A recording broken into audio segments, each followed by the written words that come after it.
we are here to offer this holy mass. Vater, wir sind hier, um diese heilige Messe aufzuopfern. In spirit and truth, we come close to Jesus, your Son. Im Geist und der Wahrheit kommen wir auf Jesus, deinen Sohn, zu. With Him and through Him, in Him we offer this mass. Mit ihm, durch ihn und in ihm opfern wir diese heilige Messe auf. We join our hearts with all the Catholic church of the world. Wir vereinen unsere Herzen mit den Herzen aller Katholiken auf der ganzen Welt. We join our hearts with the Holy Father Francis, with our Bishop Stefan and all the bishops, with the priest here and all the priests. Wir vereinen unsere Herzen mit dem heiligen Vater Franzis, mit dem Erzbischof Stefan und mit allen Priestern und Bischöfen. In a very special way, Lord, we join our hearts with all German-speaking people. Auf eine besondere Art und Weise, Herr, vereinen wir unsere Herzen mit dem deutschsprachigen Volk. We are come together to give thanks to you, Lord. Wir sind zusammengekommen, um dir dazu danken, Herr. We know the very meaning of the word Eucharistie is thanksgiving. Wir wissen, die Bedeutung des Wortes Eucharistie ist Danksagung. Lord, we are here to thank you for all the innumerable blessings you showered upon us these 3 days. Herr, wir sind hier und wir danken dir für die unzähligen Segnungen, die du in diesen 3 Tagen über uns ausgeschüttet hast. We have no words to express our gratitude. Wir haben keine Worte, um unsere Dankbarkeit zum Ausdruck zu bringen. Father, thank you. Vater, danke. Jesus, thank you. Vater, Jesus, Holy danke. Spirit, thank you. Heiliger Geist, danke. Mary, Mama, help us to be always grateful to your Son, Jesus, for all that we have. Maria, Mama, hilf uns immer, deinem Sohn Jesus dankbar zu sein für alles, was wir haben. Now be with us to offer this sacrifice. Und sei mit uns, um dieses Opfer darzubringen. We know our life, Christian life is a sacrifice. Wir wissen, unser christliches Leben ist ein Opfer. Mama, hold our hand so that we may be always offering ourselves as victim with the Christ to God the Father. Mama, halt unsere Hände, damit wir uns immer als Opfer vor Gott, dem Vater, bringen können. Mama, be with us always. Mama, sei immer mit uns. Give your maternal love. Schenke deine mütterliche Liebe. Thank you, Lord. Thank you, Jesus. Praise you, Jesus. Danke, Halleluja, danke. Halleluja. Wir preisen dich, wir loben dich, wir danken dir. Halleluja, Halleluja. Shambakala bakali shambakala la la la la la. Shambara la la la la la la.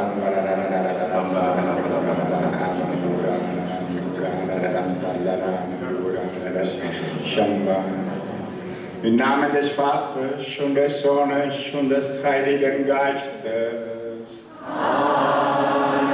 Der Herr sei mit euch. Und mit deinem Geiste. As I told, the best Thanksgiving is offering Mass. Wie ich bereits sagte, die beste Danksagung ist das Darbringen der Heiligen Messe. That's the very meaning of the word Eucharistie. Das ist, was das Wort Eucharistie bedeutet, Danksagung. And we must be always thanking and praising God for all that happens in our life.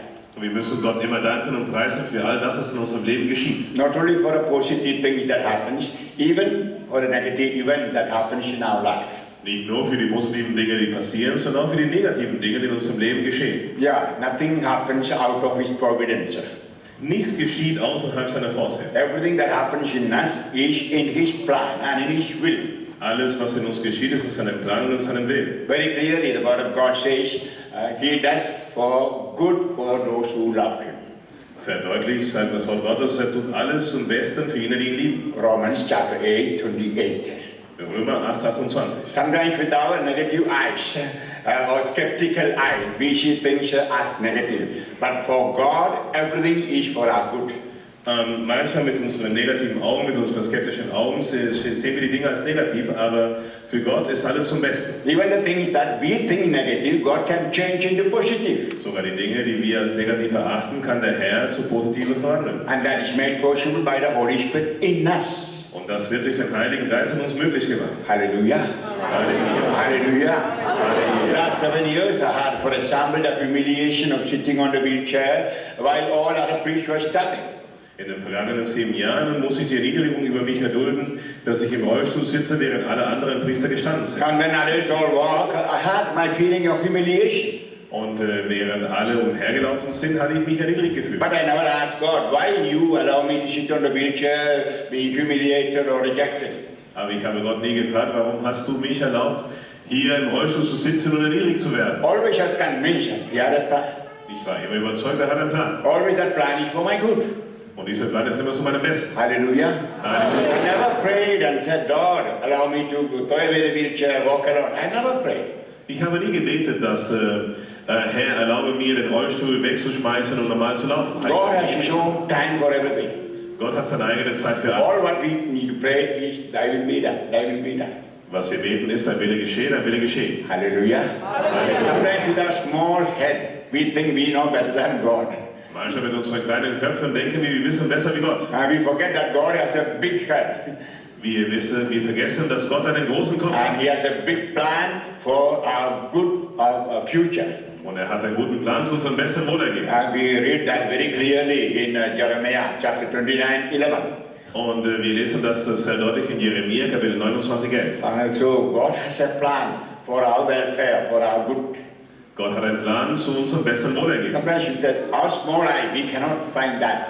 Manchmal mit unseren kleinen Augen können wir das nicht finden. And Isaiah says His plans and His programs are far away from us as heaven is far away from earth.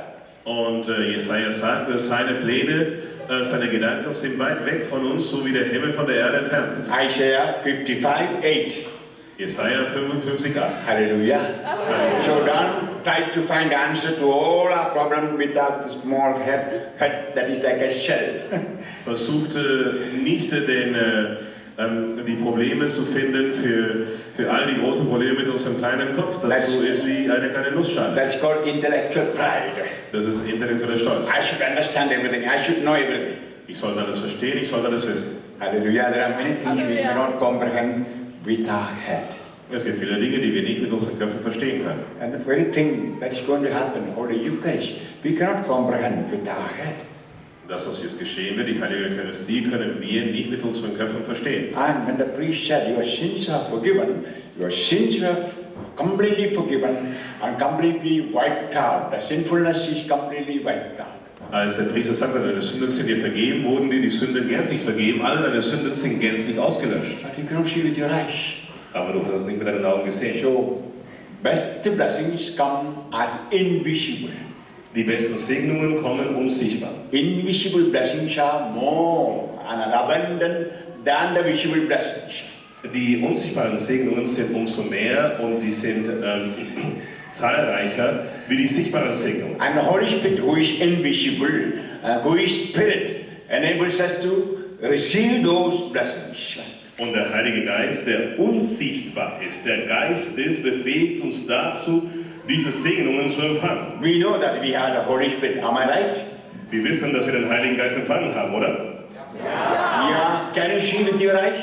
Könnt ihr den Heiligen Geist mit euren Augen sehen? Nein. So, you feel and you experience. So, spürt ihr das und ihr erfahrt das. And so also the abundant blessings of the Lord that comes every day. Und genauso die zahlreichen Segnungen des Herrn, die jeden Tag kommen. So all that happens in our life is for good. So even what we think not good, we must accept as good and say thank you Jesus, praise you Jesus. Alles, was in unserem Leben geschieht, ist zum Besten.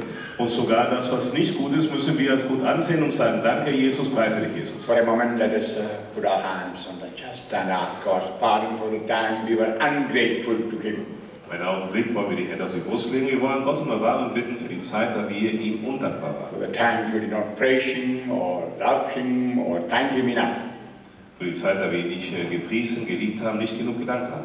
As we start the retreat at the foot of the cross, let's come to the foot of the cross. So wie wir die Exerzitien begonnen haben, am Fuß des Kreuzes, so möchten wir zu den Füßen des Kreuzes zurückkehren. Along with Mary, our mother, St. John and Mary Magdalene, let us stand.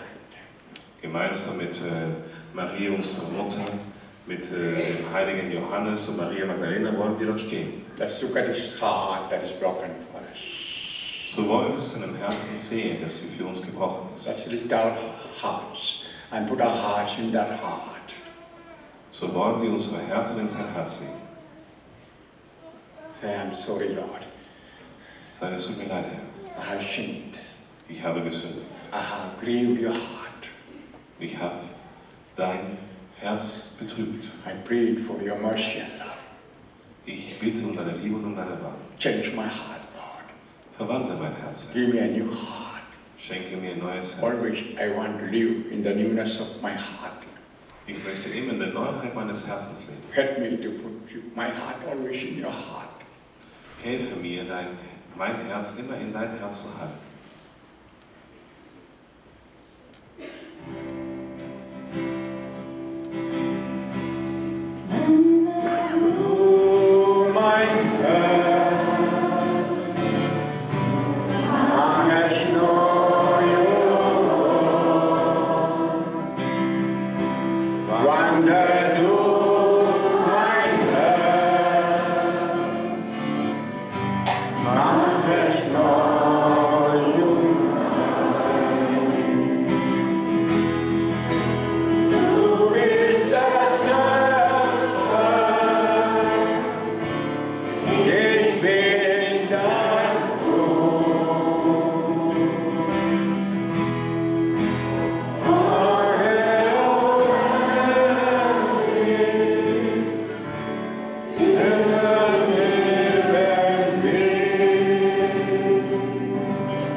Change my heart, O Lord. Make it ever new. Change my heart, O Lord.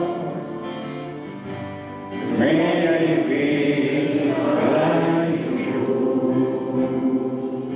Ich bekenne Gott, dem Allmächtigen und an den Brüdern und Schwestern, dass ich Butter überlassen und Böses getan habe. Ich habe gesündigt in Gedanken, Worten und Worten, durch meine Schuld, durch meine große Schuld. Darum bitte ich die selige Jungfrau Maria, alle Engel und Heiligen, und euch, Brüder und Schwestern, für mich zu beten bei Gott, unserem Herrn.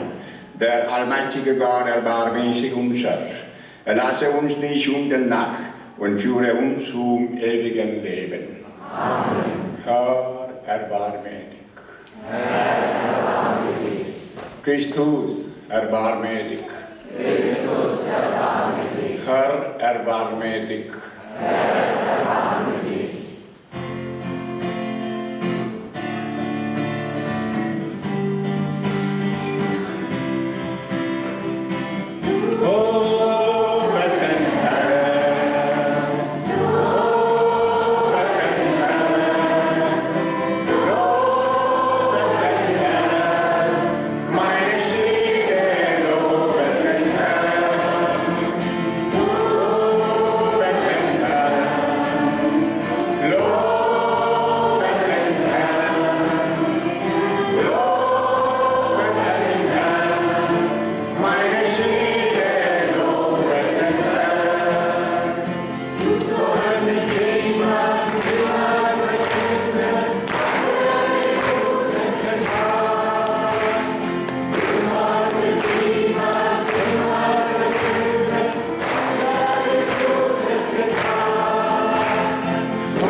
es uns beten.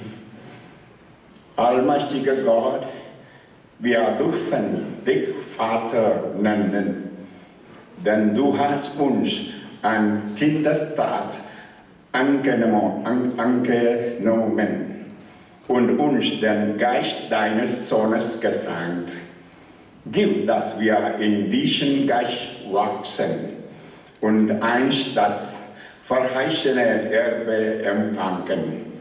Darum bitten wir durch Jesus Christus, deinen Sohn, unseren Herrn und Gott, der in der Einheit des Heiligen Geistes mit dir lebt und herrscht in alle Ewigkeit. Amen.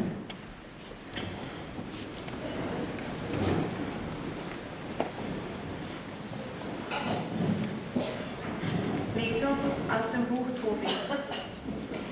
An jenen Tag erinnerte sich Tobit an das Geld, das er bei Gabael in der Stadt Rages in Medien hinterlegt hatte. Er dachte bei sich, ich habe mir den Tod gewünscht. Warum rufe ich nicht meinen Sohn Tobias, um von diesem Geld zu berichten, bevor ich sterbe? Dann ließ er seinen Sohn Tobias zu sich kommen und sagte, wenn ich sterbe, begrabe du mich, wie es sich gehört. Ehre deine Mutter, verlass sie keinen Tag deines Lebens. Tue, was sie erfreut und betrübe sie nicht. Mein Sohn, denke daran, sie hat deinetwegen viele Beschwerden erduldet, als du im Mutterschoß warst. Wenn sie stirbt, bestatte sie neben mir in meinem Grab. Sei alle Tage dem Herrn treu. Sündige nicht und übertritt nicht seine Gebote. Tue Gutes alle Tage deines Lebens und gehe nicht auf den Weg des Unrechts. Denn wenn du dich an die Wahrheit hältst, werden dir alle deine Werke gelingen. Allen, die Gerechtigkeit üben, gibt Almosen von deinem Vermögen. Wende dich von keinem Armen ab, dann wird sich Gottes Angesicht nicht von dir abwenden. Wenn du Vermögen besitzt, gib davon entsprechend seiner Größe Almosen. Wenn du viel hast, gib mehr. Wenn du wenig besitzt, gib weniger, aber zögere nicht, Almosen zu geben. So sammelst du einen schönen Schatz für die Zeit der Not. Denn Almosen rettet vom Tod und bewahrt vor der Finsternis. Eine gute Opfergabe ist nämlich vor dem Allerhöchsten ein Almosen für alle, die es geben. Hüte dich, Kind, vor jeder Unzucht. Vor allem nimm eine Frau aus dem Geschlecht deiner Väter. Nimm keine fremde Frau, keine, die nicht den Stamm deines Vaters angehört. Denn Söhne von Propheten sind wir. Noach, Abraham, Isaak und Jakob, unsere Väter von Ewigkeit her. Bedenke es, mein Kind. Sie alle nahmen Frauen aus ihren eigenen Stammesbrüdern und wurden in ihren Kindern gesegnet. Ihre Nachkommen werden das Land erben. Wort des lebendigen Gottes. Yes.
Lesung aus dem ersten Brief an die Thessalonicher.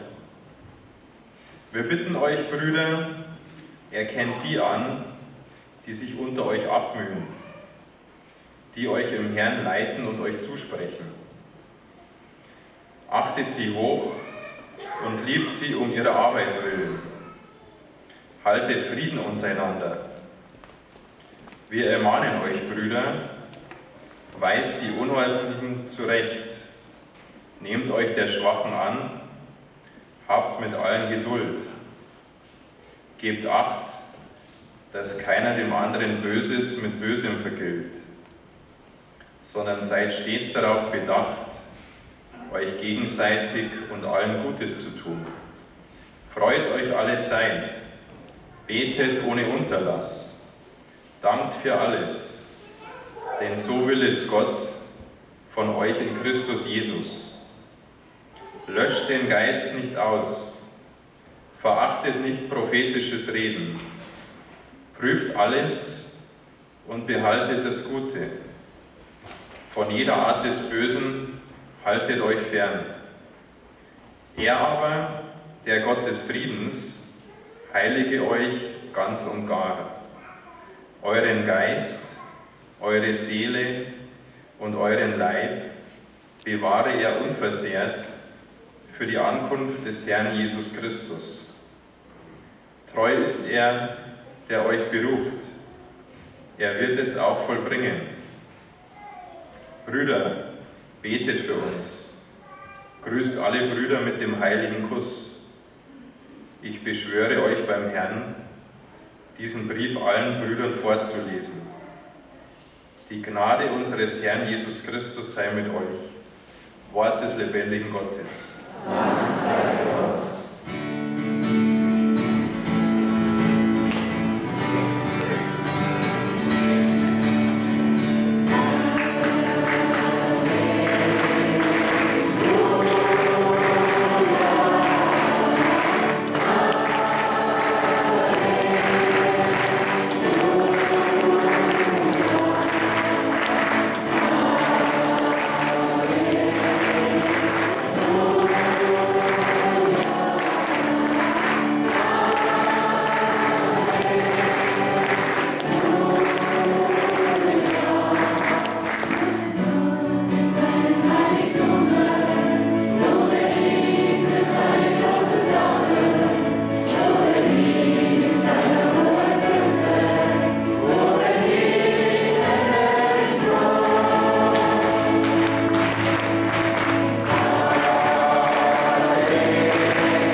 Der Herr sei mit euch.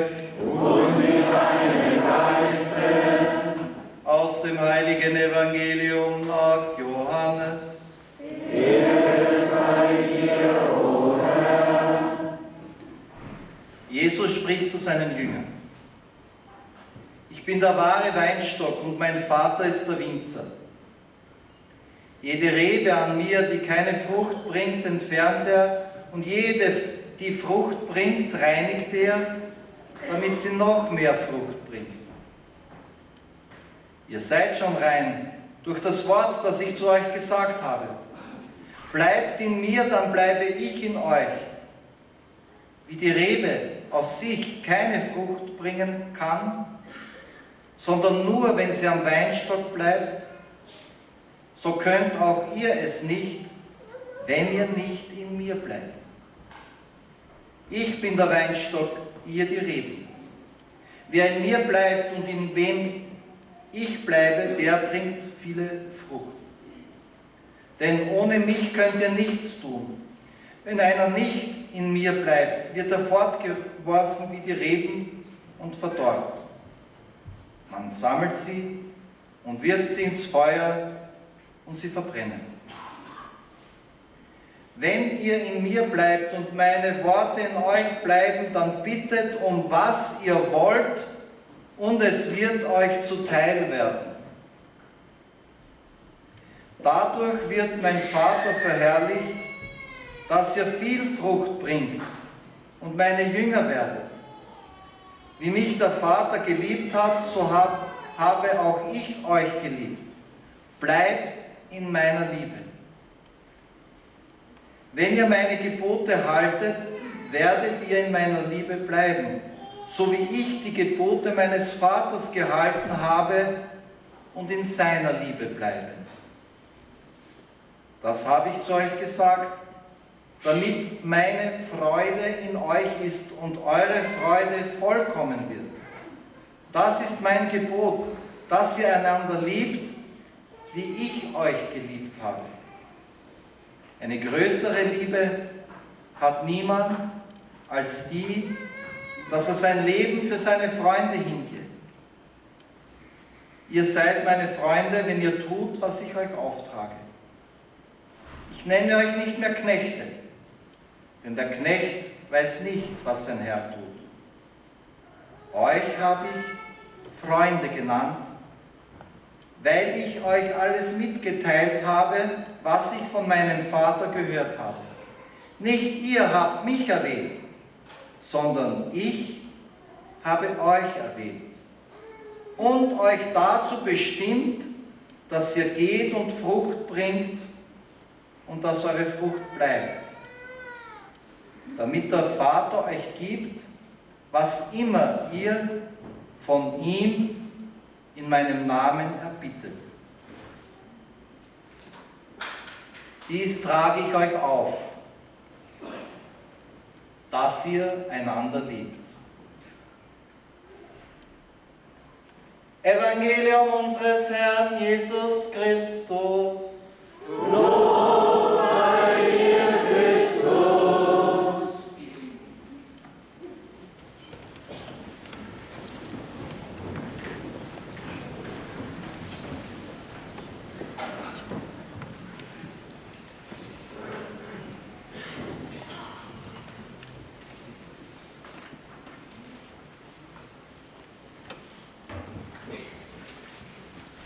As I told us today, we had really a Pentecost experience. Am I right? Wie ich euch gestern sagte, wir hatten wirklich eine Pfingsterfahrt. Habe ich recht? We are people from various nations, various cultures. Wir sind Menschen von unterschiedlichen Nationen, unterschiedlichen Kulturen. How many Austrians are here with the hands? Wie viele Österreicher sind denn hier? Hebt die Hände. Let's praise God. Wollen wir preisen. How many from Germany? Wie viele aus der Schweiz? Let's clap hands. Wollen wir die Hände.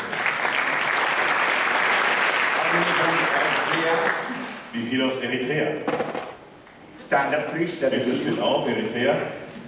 Stand up. How many from Kenya? Wie viele denn aus Kenia? How many from Nigeria? Wie viele aus Nigerien? Stand up, please. How many from Hungary?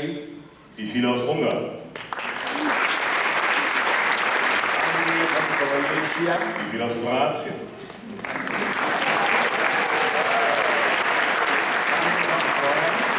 Wie viele aus Polen? How many from France? Wie viele aus Frankreich? No one. Keine. How many from Italy? Italien?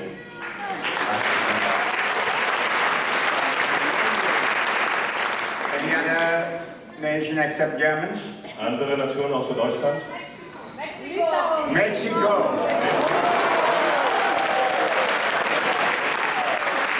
Any other country? Andere Länder? Belgium. Hallelujah.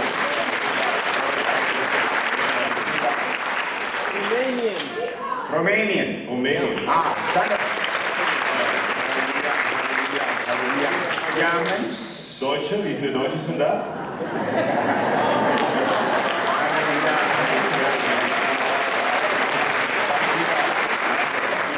any other countries, please stand up and say.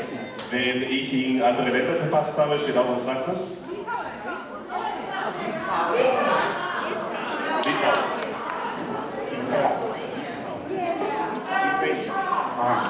Lithuania. Lithuania. Hallelujah. So, at Pentecost, there are people from 18 countries. Super. Iraq. Irak, wir haben Come sogar on, Irak stand dabei. up. Who is from Iraq? Irak, bitte aufstehen.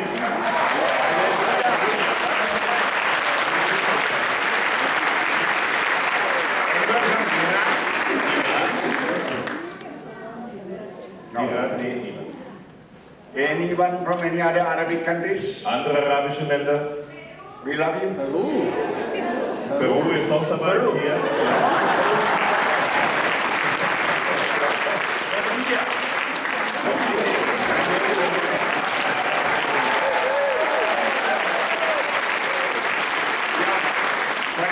In Jerusalem, there were people from 18 countries.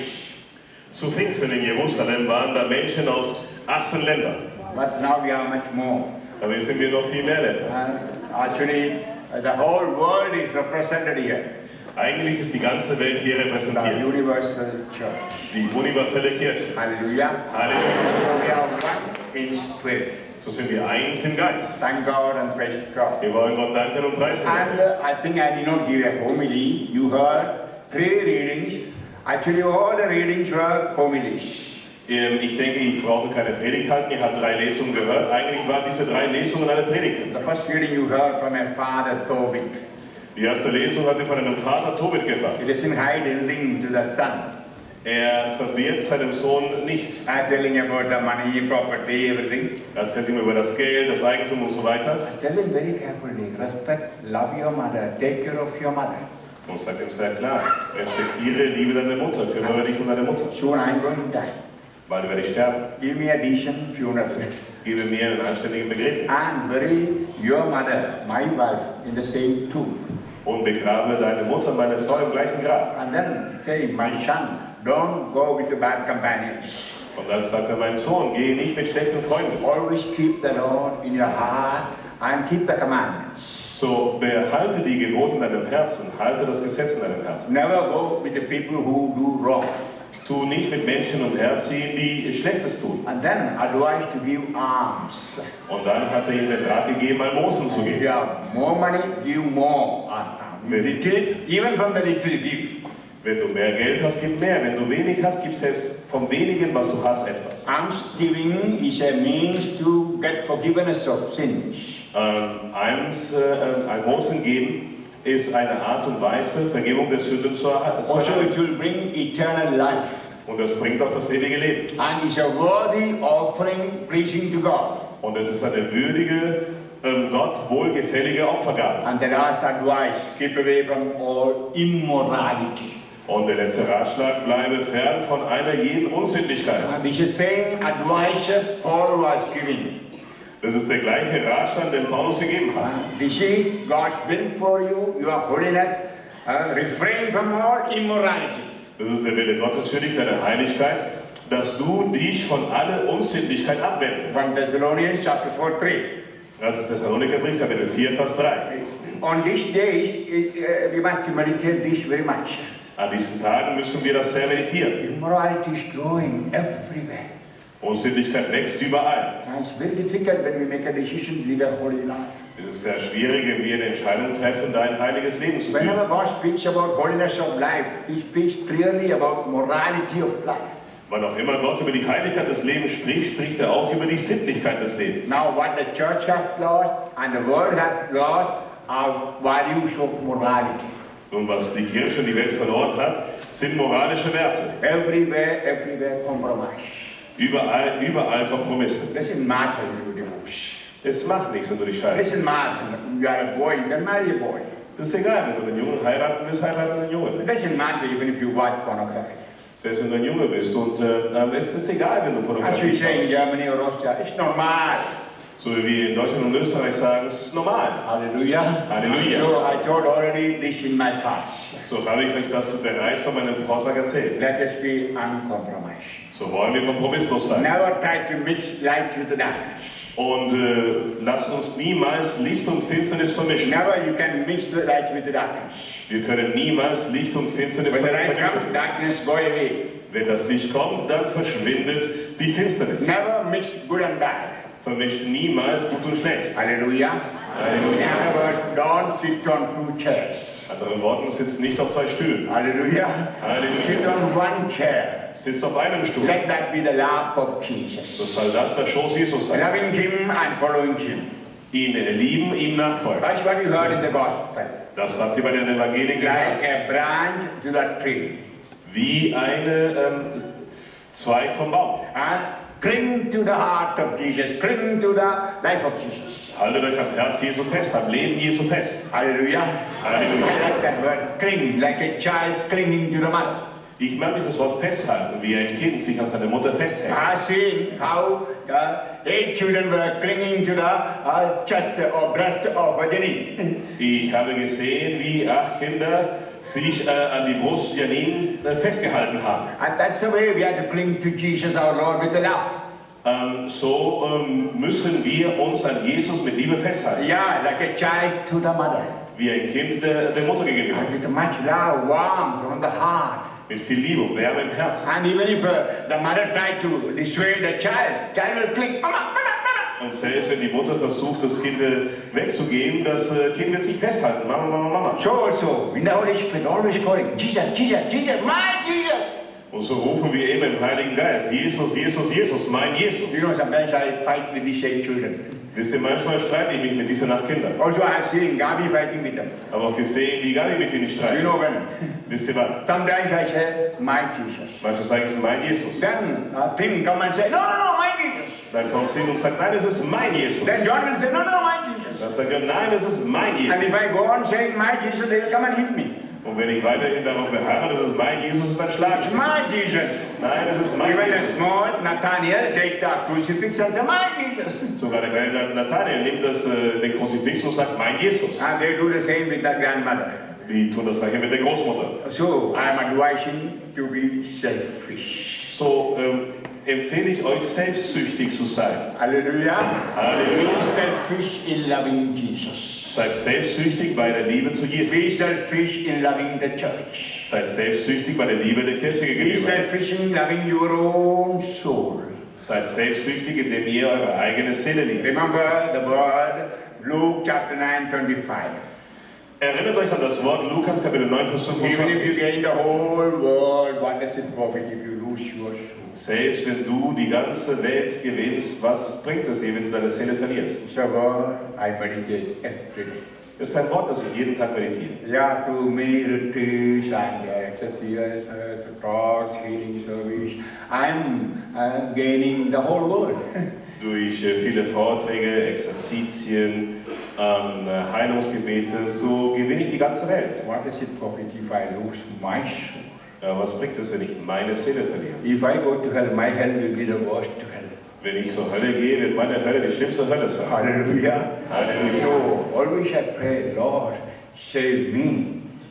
So bete ich immer, Herr, erlöse mich. So I spend my time for personal prayer So verbringe ich meine Zeit mit persönlichem Gebet. and do all the prescriptions Dr. Richie was giving. Und ich gehe allen Verordnungen nach. Ich nehme alle Vitamine ein, die mir die Dr. Because Richie I want verordnet to hat. be saved. So will ich erlöst werden. Never forget my salvation, my life in Christ. Vergiss niemals meine Erlösung, mein Leben in Christus. Hallelujah. Halleluja. And that's what Jesus says in the gospel. Das, was Jesus im Evangelium sagt. And he emphasizes about one commandment, love one another. Und er betont ein Gebot, liebt einander. This is one of the greatest commandments, you know. Das ist eines der größten Gebote, das wisst ihr. So many times Paul says, don't keep anger in your heart. If at all you get angry, don't keep it till the sunset. Mehrmals sagt der heilige Paulus, behaltet keinen Zorn in eurem Herzen auf. Und wenn ihr sauer seid, dann lasst die Sonne nicht darüber untergehen. Because many people die at night, you know. Denn viele Menschen sterben in der Nacht, wisst ihr. Because I said that those who got the gift of sleep, don't keep awake.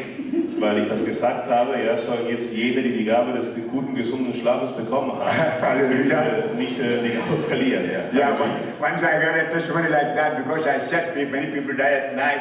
One woman was got received what you call healing of insomnia, stopped sleeping. Weil ich einmal das gesagt habe, dass Menschen in der Nacht sterben. Eine Frau, die von ihrer Schlaflosigkeit geheilt wurde, hat die Heilung dann wieder verloren. Hallelujah. Halleluja. So I'm saying it is good. You know, many people die at night. Ihr wisst, viele Menschen sterben in der Nacht. That's why Paul says, go to bed with a clean heart. Das sagt der heilige Paulus, geh ins Bett mit einem reinen Herzen. Ephesians chapter 4:23. Epheser 4,23. If you are little offended, forgive, reconcile, love, and go to bed. Wenn ihr etwas beleidigt seid, so vergibt, versöhnt euch, liebt und dann könnt ihr schlafen gehen. Perhaps you were fighting with your life partner Vielleicht hast du dich mit deinem Lebenspartner gestritten, and stopped talking. hat aufgehört zu reden. Although you slept on one bed, you were turning to each one against the other. Obwohl ihr in einem Bett schlaft, so wendet ihr euch voneinander ab. And every morning, come on, get up, get up. And the husband died. Und frühmorgens, komm, steh auf, ist er vielleicht tot. Ehemann ist tot. Husband, I have many cases of such. Ich habe viele solche Fälle. Such wives coming in with the guilt. Father, only one day we were fighting. That night I lost my man. Die Ehefrauen kommen, Pater James, es war der einzige Tag, an dem wir gestritten haben und in der Nacht habe ich meinen Mann verloren. And then depressed, sad, going to psychologist, going to psychiatrist, going to psychotherapist. Und das ist depressiv und traurig, gehen zum Psychiater, zum Psychologen, zum Psychotherapeuten, Because the guilt is not going. weil die Schuld nicht weggeht. Hallelujah. So Halleluja. that's why Paul's very nicely says, don't keep any anger at night. Und deshalb sagt der heilige Paulus sehr deutlich, ja, lass die Sonne nicht über unseren Zorn untergehen. So forgive. Vergib. And there's a condition that our prayers may be answered. Und das ist eine Bedingung, dass unsere Gebete erhört werden. So when you keep anger to someone and pray, your prayer would not be answered. Wenn du Zorn bewahrst in deinem Herzen und nicht vergibst, werden deine Gebete nicht erhört. Hallelujah. Halleluja. Love one another. Liebt einander. You heard how Jesus calls us friends. Ihr habt gehört, wie Jesus uns Freunde nennt. Hallelujah. Halleluja. All of us are Jesus' friends. Wir sind alle Freunde Jesu. So also we who follow Jesus should not have enemy, only friends. So, wir, die Jesus nachfolgen, sollten keine Feinde haben, nur Freunde. If somebody comes and tells me, Father, I have an enemy in my neighborhood, I say you are not a Christian. Wenn jemand mir sagt, Pater James, ich habe einen Feind in meiner Nachbarschaft, sage ich, du bist kein Christ. Hallelujah. Halleluja. A Christian should never have enemy. Ein Christ darf niemals Feinde haben. All are friends. Alle sind Freunde. All are brothers and sisters. Alle sind Geschwister. That is what the Holy Spirit tells us. Was der Heilige Geist uns sagt. Yeah, that's the meaning of following Christ by the Holy Spirit. Das ist, was es bedeutet, Christus durch den Heiligen Geist nachzufolgen. And you heard a beautiful reading from 1 Thessalonians read by Marcus. Und ihr habt eine wunderschöne Lesung aus dem 1. Thessalonikerbrief von der Markus gelesen hat. And brothers and sisters, respect those who are laboring or working amidst you. Brüder und Schwestern, respektiert jene, die sich unter euch abmühen. Not only me or Richie or Gabi, respect all those who are working for you. Nicht nur mich, Richie oder Gabi, sondern respektiert all jene, die für euch arbeiten. You must know all the priests who are working for you. Ihr müsst wissen, wie viele Priester für euch arbeiten. Not only in the retreat, Nicht nur bei den in your Exerzitien, parish, in eurem Verein, in your diocese, in your country. in euren Diözesen, in euren Ländern. They are working for you. Sie arbeiten für Or euch. the bishops, they are working for you. Die Bischöfe arbeiten für euch. Yeah, respect them, love them, pray for them. Respektiert sie, liebt sie, betet für And sie. that's a very good advice given by Paul. Das ist ein sehr guter Ratschlag, der von Paulus gegeben. Then, says, admonish the idle. Und dann sagt er, so weist die Faulen zurecht And cheer the faint-hearted. und ermutigt die schwachen Herzens sind. Support the weak. So unterstützt die Schwachen And be patient with all. und seid mit allen geduldig. Difficult. Schwer. Hallelujah. Halleluja. That's what makes possible by the Holy Spirit. Aber das wird durch den Heiligen Geist möglich gemacht. Hallelujah. Some actually pearls, diamonds of advice, you know. Das sind eigentlich Diamanten, Perlen der Ratschläge. And then saying, pray always. Und dann sagt er, bete zu jeder Zeit. Somebody might ask, how can we pray always, 24 hours? Is it possible? Jemand fragt dann, wie können wir denn immer beten? 24 Stunden, rund um die Uhr ist es denn möglich? Yes, you can pray 24 hours in spirit. Ja, in deinem Geist kannst du rund um die Uhr beten. Even if you are on travel, even if you are working, you can lift your heart up to God and say, Jesus, Jesus, Papa, Papa. Oh, Holy Selbst Spirit, wenn Holy du Spirit. weißt, dass du am Arbeiten bist, du kannst deinen Geist zu Gott erheben und sagen, oh Papa, Papa, Heiliger Geist, Heiliger Geist. I see when I go by car with Richie or Gabi, many people on the road walking alone and talking. Ich sehe, wenn ich im Auto bin und reise mit Rich oder Gabi, viele Menschen auf den Straßen, sie spazieren allein und reden. When I look carefully, they have earphone, they are listening to some music and talking. Wenn ich vorsichtig hinsehe, dann sehe ich, sie haben Kopfhörer an, sie hören irgendeine Musik an und machen dann Gestikulation mit dem Mund. Sometimes I thought they're insane, you know. Manchmal dachte ich mir, die sind ein bisschen verrückt. So then Richie told me, no, they are very sane people, but they are murmuring, speaking, listening to the radio or television, radio or the apparatus in the pocket. Und dann sagte mir Richie, nein, das sind sehr gesunde Menschen, aber sie hören dann auf ihr Radio oder auf ihre Lieder mit dem Gerät, was sie in der Tasche haben. Sie sehen mit. Make that contact with God. Stelle diesen Kontakt mit Gott her. Hallelujah. Halleluja. Then you will not get radiation. Dann werdet ihr keine Strahlung And then bekommen. there will be no cancer. Und dann wird es keinen Krebs geben. And you will get health and healing. Und dann werdet ihr Gesundheit und Heilung As bekommen. I said, for me, 4 o'clock I get up and start saying good morning to Holy Spirit. The whole day I'm in the Spirit. Zum Beispiel, ich stehe jeden Morgen auf und sage dem Heiligen Geist Guten Morgen und den ganzen Tag bin ich im Geist. And whenever negative situation comes, more I call, come Holy Spirit, come Holy Spirit, come Holy Spirit. Und wenn auch immer negative Situationen kommen, dann bin ich umso mehr. Komm, Heiliger Geist. Not Komm, because Heiliger I Geist. know Holy Spirit, I'm awakening the Holy Spirit, awakening, come. Nicht, weil ich den Heiligen Geist nicht hätte, sondern ich möchte den Heiligen Geist in mir wachrütteln. Komm. So always being aware of the presence of the Holy Spirit. Seid euch immer der Gegenwart des Heiligen Geistes bewusst. And when you are aware of the Holy Spirit, the devil will not come there. Und wenn ihr euch des Heiligen Geistes bewusst seid, dann kann der Teufel nicht dorthin kommen. Then there will be no chance for temptation to sin. Und dann wird es keine Gelegenheit haben, in die Versuchung der Sünde hineinzufallen. Because at every call of the Spirit, power comes. Power. Holy Spirit is power. Denn zu jedem Ruf des Geistes kommt der Heilige Geist. Der Heilige Geist ist Kraft. And with the Holy Spirit comes Father, Son, Mary, saints, all. Und mit dem Heiligen Geist kommt der Vater, der Sohn, Maria, die Heiligen alle. And we enjoy the presence of the Holy Ones. Und wir genießen die Gegenwart der Heiligen. Hallelujah. Halleluja. Hallelujah. Halleluja. And here one word. Und hört ein Wort. When I told people to lay hands on the head, some people refused to put the hand on the head of others. Als ich den Leuten gesagt habe, sie sollen die Hände auf den Kopf legen, einige Leute haben sich geweigert, den anderen die Hände auf One den came Kopf and zu legen. told me, I'm afraid the evil spirit of the other person will come to me. Jemand kam zu mir und sagte mir, ich habe Angst, dass der böse Geist von anderen Menschen dazu mir kommen wird. My children, when you pray in the Spirit, devil cannot stand your prayer.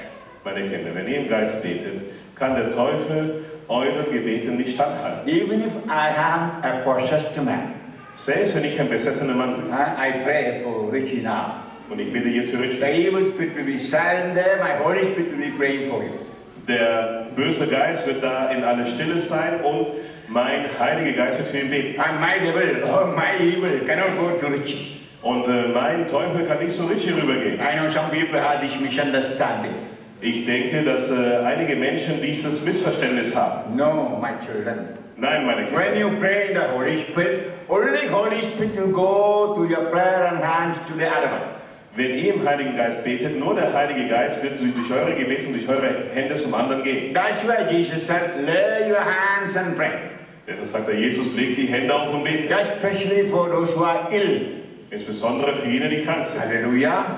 It's Halleluja. a privilege, a charism given to us all, not only the priests. Es ist ein Privileg, ein Charisma, das uns allen geschenkt ist, nicht nur Priester. Sometimes the priest out of clericalism would say that people should not lay hands and pray. Manchmal die Priester aus dem Klerikalismus heraus sagen, dass Laien keine Hände auflegen und beten dürfen. Don't think only women have jealousy. We priests are more jealous. Denkt nicht, dass nur Frauen eifersüchtig sind. Wir Priester sind umso eifersüchtiger. Hallelujah. When we see lay people praying and getting healing, liberation, we feel jealous. Wenn wir sehen, wie Laien beten und Heilungen, Befreiungen bekommen, dann sind wir eifersüchtig. Also we feel sad and guilt because it is our duty and our work we are not doing. Und wir fühlen uns auch traurig und schuldig, weil es ist unsere Pflicht, unser Job und wir tun das. So I say, lay people should not lay hands and pray. Und dann sage ich, die Laien dürfen nicht die Hände auflegen und beten. Halleluja. Halleluja. I know in Deutschland or Austria no priest would say that. Ich weiß, in Deutschland und Österreich würde kein Priester sowas sagen. Hallelujah. Hallelujah. They don't bother very much even if you leave the church or don't go to church.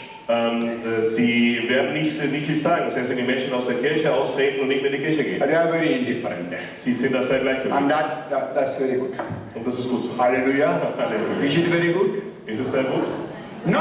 Natürlich nicht. There should be ending you with the fire of the Holy Spirit. Sie müssen in euch das Feuer des Heiligen Geistes in Brand setzen. Pray for our priests. Bete für unsere And they will Priester, feel love for each soul. damit sie Liebe empfinden für jede einzelne Seele. And hunger for each soul. Damit sie nach jeder Seele hungern. Hallelujah. Halleluja. Hallelujah. Halleluja. So, now I'm not criticizing priests. Ich kritisiere keine Priester. You are allowed to lay hands and pray.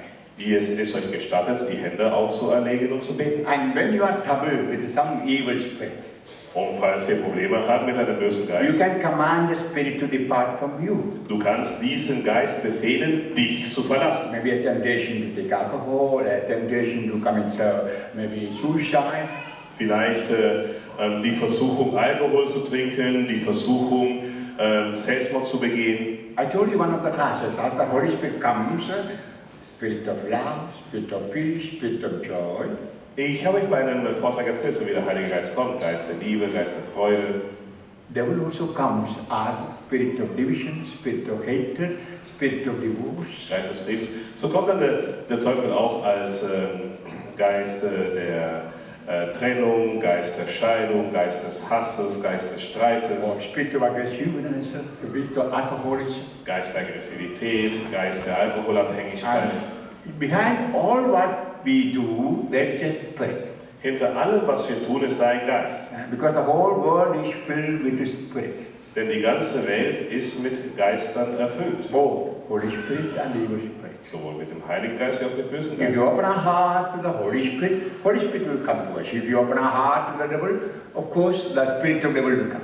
Wenn wir unsere Herzen für den Heiligen Geist öffnen, wird der Heilige Geist kommen. Wenn wir unsere Herzen für den Teufel öffnen, wird der Teufel kommen. Book of Wisdom 1:7 says the whole world is filled with the Holy Spirit. Im Buch der Weisheit 1,7 sehen wir, die ganze Welt ist mit dem Heiligen Geist erfüllt. At the same time, 1 John chapter 5:19. Zur gleichen Zeit 1. Johannesbrief, Kapitel 5, Vers The 19. whole world is under the power of Satan. Die ganze Welt ist unter der Macht des Satans. Hallelujah. Halleluja. Yeah, that is the reason of our fight. Das ist der Grund, warum wir streiten. The Warum wir Holy kämpfen. Spirit in us will be helping us to lead a holy life. Der Heilige Geist in uns wird uns helfen, ein heiliges Leben zu And the führen. devil will come by all means to trouble that life. Und der Teufel wird kommen, um versuchen, dieses Leben zu stören. For example, a husband and wife living together with much love. Zum Beispiel ein Ehemann oder eine Ehefrau leben gemeinsam mit viel Liebe. The devil will come with the spirit of division. Wird der Teufel kommen mit dem Geist der Trennung. And next dose will be spirit of divorce. Und das nächste wird ein Geist der Scheidung Or sein. spirit of disappointment, spirit of depression, or spirit of suicide. Geist der Enttäuschung, Geist der Depression, Geist des Selbstmordes. Hallelujah.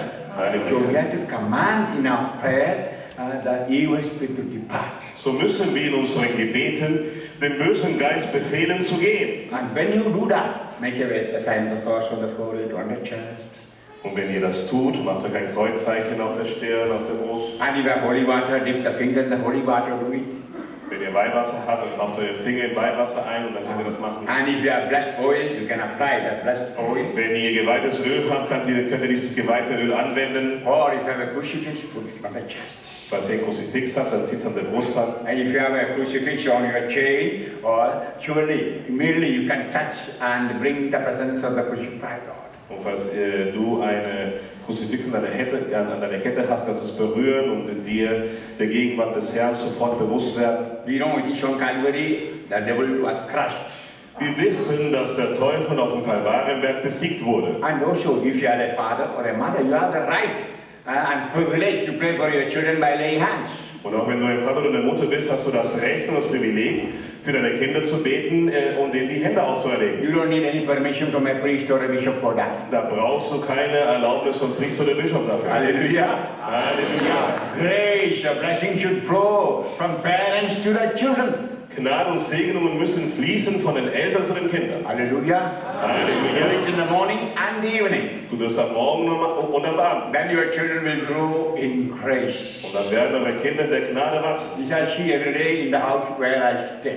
Das sehe ich jeden Tag im Haus, wo ich bleibe. That is Richie's house, you know. Das ist Richies Haus. Das Every heißt, morning I see people going to his practice after mass, he will lay hands on each child. jeden Morgen sehe ich, nach der heiligen Messe, er in die Praxis geht, legt er jedem Kind die Hände auf. Evening also after night prayer, laying hands on the children. Und abends auch, nach dem Abendsgebet, Familiengebet, legen sie den Kindern die Hände auf und beten für die. Our hands should be holy. Unsere Herzen müssen We heilig sein. lift up to God and pray. Wir erheben sie zum Herrn und beten. And lay on the head of others and pray.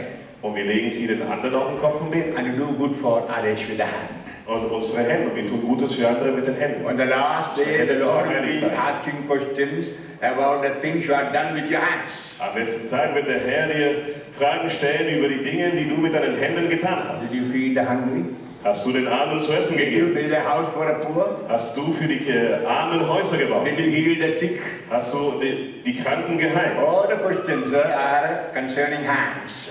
All diese Fragen betreffen unsere So Hände. keep the hands holy, Halte deine Hände heilig, anointed, gesalbt and use it for good. und benutze deine Hände zum The Guten. best good you can do for others is to pray for others. Das größte Gut, was du für andere tun kannst, ist für andere zu beten. Hallelujah. Halleluja. Hallelujah. Halleluja. Prayer does wonders. Gebet wird Wunder. That's what you saw just these 3 days. Das ist, was ihr in diesen 3 Tagen gesehen habt. Hallelujah. Halleluja. We were praying, that's all. Wir haben gebetet, das ist How alles. many got healed? Wie viele wurden How many are geheilt? liberated? Wie viele sind How befreit? many of you experienced new life? Wie viele von euch haben neues Leben erfahren? That's why I wrote a book with that title, Prayer Does Wonders. Deshalb habe ich ein Buch mit der Überschrift geschrieben, Gebet wird Wunder. Hallelujah. Halleluja. But in Germany, Austria, people lost the habit of reading, so they don't want books. Aber in Deutschland und Österreich haben die Menschen die Angewohnheit des Lesens verloren und deshalb wollen sie keine Bücher. So I'm going to tell Gabi no more to bring books in the retreat of the German-speaking people. So werde ich gar nicht sagen, sie soll keine Bücher mehr mitbringen zu den deutschsprachigen Exerzitien. Hallelujah. They are illiterate. They cannot read and write. What a pity. Sie sind Analphabeten geworden, sie können jetzt nicht mehr lesen und schreiben. Am I right? Schade, oder? Only few That'd be people bought the books. Nur sehr wenige Menschen haben Bücher gekauft. You know, all those books are the subjects we were speaking here. Wisst ihr, diese Bücher sind die Themen, die wir hier angesprochen haben. Because we cannot speak all those things within 3 or 4 days. Weil wir all diese Dinge nicht in 3 oder 4 Tagen sagen können. So when you go home and read, you will know more on each subject. Wenn ihr nach Hause geht und liest, werdet ihr mehr erkennen über die einzelnen Themen. Hallelujah. Halleluja. And then you heard the last advice of Paul. Und dann habt ihr den letzten Ratschlag vom heiligen Paulus gehört. Keep your spirit, mind and body holy till the coming of the Lord Jesus. Haltet euren Geist, euer inneres Selbst, euren Leib heilig bis zur Wiederkunft Jesu unseres Herrn. Do you believe that Jesus will come again? Glaubst du, dass Jesus wiederkommen wird? In credo we say at every credo. Bei jedem Glaubensbekenntnis beten wir das. Hallelujah. Halleluja. He will come again. Er wird wiederkommen. And not only at the end of the world, Und nicht nur am Ende der Welt, but at my end. aber zu meinem Ende. Hallelujah. Halleluja. When I die, world ended for me. Wenn ich sterbe, da ist die Welt für mich zu Ende. Then the Lord will come to look at me. Und dann wird der Herr kommen, um mich I anzusehen. have to give an account. Und dann muss ich Rechenschaft ablegen. Hallelujah. Halleluja. And if our name is not written in the book of life, we are no entry.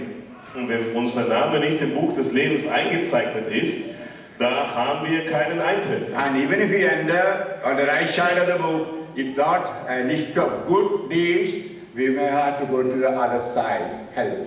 Und selbst wenn wir eintreten, wenn da nicht an der rechten Seite des Buches eine große Liste ist mit unseren guten Werken, müssen wir vielleicht zur anderen Seite gehen. You know, in 1 Corinthians chapter 12, we read about charisms.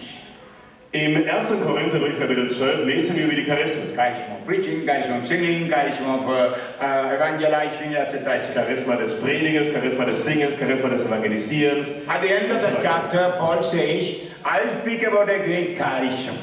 Am Ende des Kapitels sagt der heilige Paulus, ich spreche über ein großes Charisma. Even if you pray in tongues like angels. Selbst wenn ihr in Zungen betet, so wie die Engel. Now, even if you have faith to move the mountains. Selbst wenn ihr den Glauben habt, um die Berge zu bewegen. Even if you do miracles and wonders in the name of Jesus. Selbst wenn ihr Wunder und Werke im Namen Jesu vollbringt. If you are now love in the heart, you are nothing. Wenn du keine Liebe im Herzen hast, bist du nichts. Hallelujah. Halleluja. This is what you heard in the gospel too. Das ist, was ihr auch im Evangelium gehört habt. Love. Liebe. Not simply with the lips, ich liebe dich, no. Nicht nur mit den Lippen, ich liebe dich, nein. Love in action. Sondern Liebe in Werken. Hallelujah. Halleluja. Yeah, it is with that our heaven is measured. Und es ist damit, dass unser Himmel bemessen wird. So all this charismatic renewal, praying in tongues, clapping hands, or prophecies, or praying for healing, all should end up in one. Love. Diese charismatische Erneuerung in Zungen beten, in Zungen reden, Prophezeiungen, Heilungen und so weiter, die müssen alles in einem münden, in der Liebe. Loving God, loving one another. Gott lieben, einander lieben. Put your hand on the chest. Wir legen die Hand auf die Brust. Reflect on all that was we heard from the readings. Wir denken über alle Ratschläge nach, die wir von den 3 Lesungen gehört haben. And if possible, recall to your mind all the good things you heard from the talks here. Und wenn möglich, erinnert euch an die guten Dinge, die ihr hier bei den Vorträgen gehört habt. As St. Paul says, test everything and hold on to what is good and reject all that is not good for you. Wie der heilige Paulus sagte, überprüft alles und haltet euch an das fest, was gut ist. What is good for you, accept and apply it in your life. Akzeptiere das, was gut ist für dich und wende es in deinem Leben an. If you think what she said is not good for you, reject it. Wenn du denkst, dass das, was ich oder Richie gesagt haben, nicht gut ist für dich, dann lehn's ab. Thank you, Lord. Praise you, Lord. Thank you, Lord. Danke.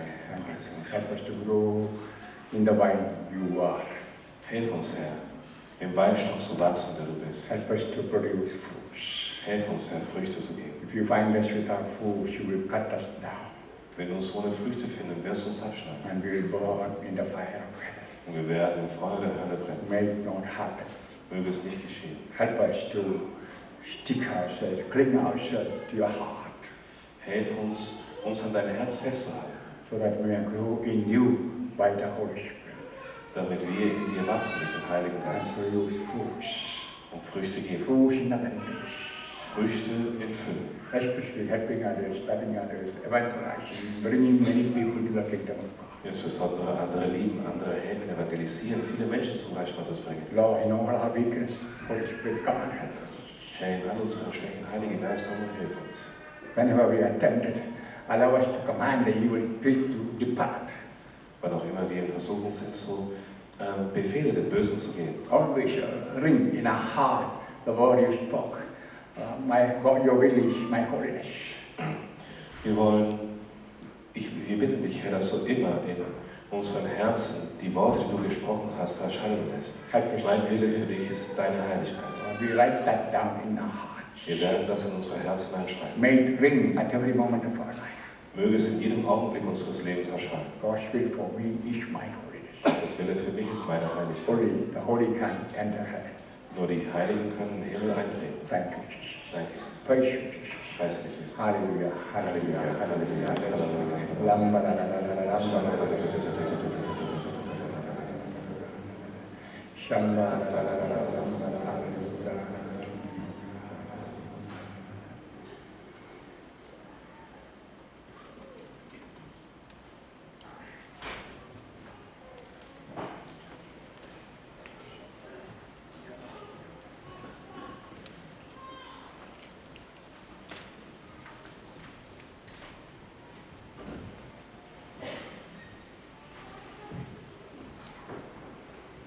We'll stand up and profess our faith. Wir stehen auf und wir bekennen uns im Glauben.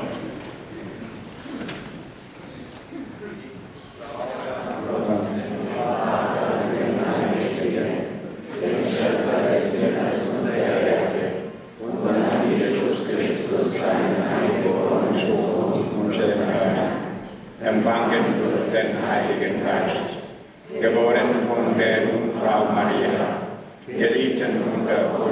Pilatus, großartig erschrocken und begraben, und endlich gegen das Reich des Todes, am dritten Tage auferstanden von den Toten, aufgefahren in den Himmel, er sitzt zu Rechten Gottes, des allmächtigen Vaters, von dort wird er kommen, zu richten die Lebendigen und die Toten. Ich glaube an den Heiligen Geist, die heilige katholische Kirche, Gemeinschaft der Heiligen, Vergebung der Sünden, Auferstehung der Toten und das ewige Leben. I invite a few people to come to the microphone and express intentions, general intentions. So möchte ich einfach euch einladen, einige Leute, die können vorkommen, ans Mikrofon gehen und dann einfach allgemeine Intentionen, Fürbitten zum Ausdruck bringen. At least a few people or priest on the altar, come to the microphone. Zumindest einige wenige Menschen oder Priester am Altar. Or deacon is doing the service of bringing the microphone down. Oder der Diakon hat jetzt das Mikrofon runtergebracht, also wer eine allgemeine Intention aussprechen möchte, kann das machen. But don't expect him to come down back, come forward. Ja, aber erwartet das nicht, dass er dann bis ganz nach hinten geht, kommt dann vor, wenn ihr ein Fürsprachgebet Pray for general intentions. formulieren wollt, betet für allgemeine Intentionen.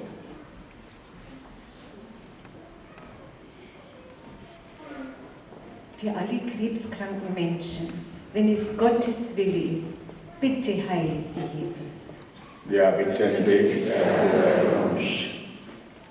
Ich bitte in Jesu Namen, dass der Markus Huber hier ein guter Priesterkandidat wird und dass er einen guten Nachfolger findet hier in Altötting, dass wir diese Exerzitien von James weiter erleben dürfen.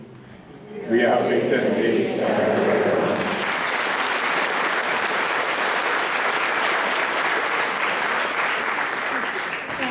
Wir bitten für Pater James, dass er geheilt wird und dass er weiter mit der Messe gehen kann. Wir bitten dich, Herr. Wir bitten dich, erhöre uns. Jesus, wir bitten dich, nimm unsere Herzen als Stein und setz uns deines ein und lege einen neuen Geist hinein. Wir bitten dich, erhöre uns. Lieber Vater, in Jesu Namen schenke uns den Triumph Mariens des unbefleckten Herzens auf der ganzen Welt. Give us the triumph of the most immaculate heart of Mary. Wir bitten dich, erhöre uns. Jesus, lass bitte Deutschland, Europa nicht im Stich. Die vielen Atheisten, die nicht mehr an Gott glauben wollen oder nicht, ja, die haben viel negative Sachen miterlebt, dass sie dich finden können. Gib ihnen den Weg frei, dich zu finden. Wir bitten dich, erhöre uns. Lieber Vater, wir bitten dich um Vergebung für diese ganzen Beleidigungen, die wir gemacht haben, ob bewusst oder unbewusst. Und wir bitten dich, knacke jedes einzelne Herz, dass es erfüllt wird von deinem Heiligen Geist und erschüttert wird in dieser Liebe und diese Liebe weiterträgt. Wir bitten dich, erhöre uns. Herr, wir bitten dich für alle verfolgten Christen, dass sie nicht mehr verfolgt werden. Wir bitten dich, erhöre uns. Stelle ein gutes Team zusammen und bereite du den Weg, dass die Exerzitien hier in Altötting wieder stattfinden können. Wir bitten dich, erhöre uns. Herr, wir denken an unsere Kinder, die jugendlich sind oder in der Ausbildung oder im Studium. Lass sie auf deinem Weg bleiben, führe sie in ihrer Ausbildung. Wir bitten dich, erhöre uns. Jesus, ich bitte dich für die Jugendlichen, schenk ihnen gute Freunde und zeig ihnen den richtigen Weg zu dir. Wir bitten dich, erhöre uns. Herr, ich bitte dich auf die Fürsprache der Mutter Gottes, dass du alle psychisch Kranken und Depressiven, dass du sie heilst, dass sie wirklich ganz neu erstarken in deiner Kraft und dass sie für dein Werk, dass sie für die Evangelisation eintreten und dass sie wirklich Zeugnis geben, dass du sie geheilt hast. Wir bitten dich, erhöre uns. Jesus, ich bitte dich für alle zerbrochenen und zerstrittenen Familien, schenke ihnen deine Liebe, dass sie mit deinem Heiligen Geist wieder gegenseitig mehr Liebe schenken und bringe auch die Familien wieder zusammen, die in Trennung leben und gerade die Scheidung eingereicht haben. Wir bitten dich, erhöre uns. Lieber Jesus, ich bitte dich für alle Menschen, die Selbstmord begangen haben. Vergelte ihnen ihre guten Taten und lass ihre Seelen nicht verloren gehen. Wir bitten dich, erhöre uns.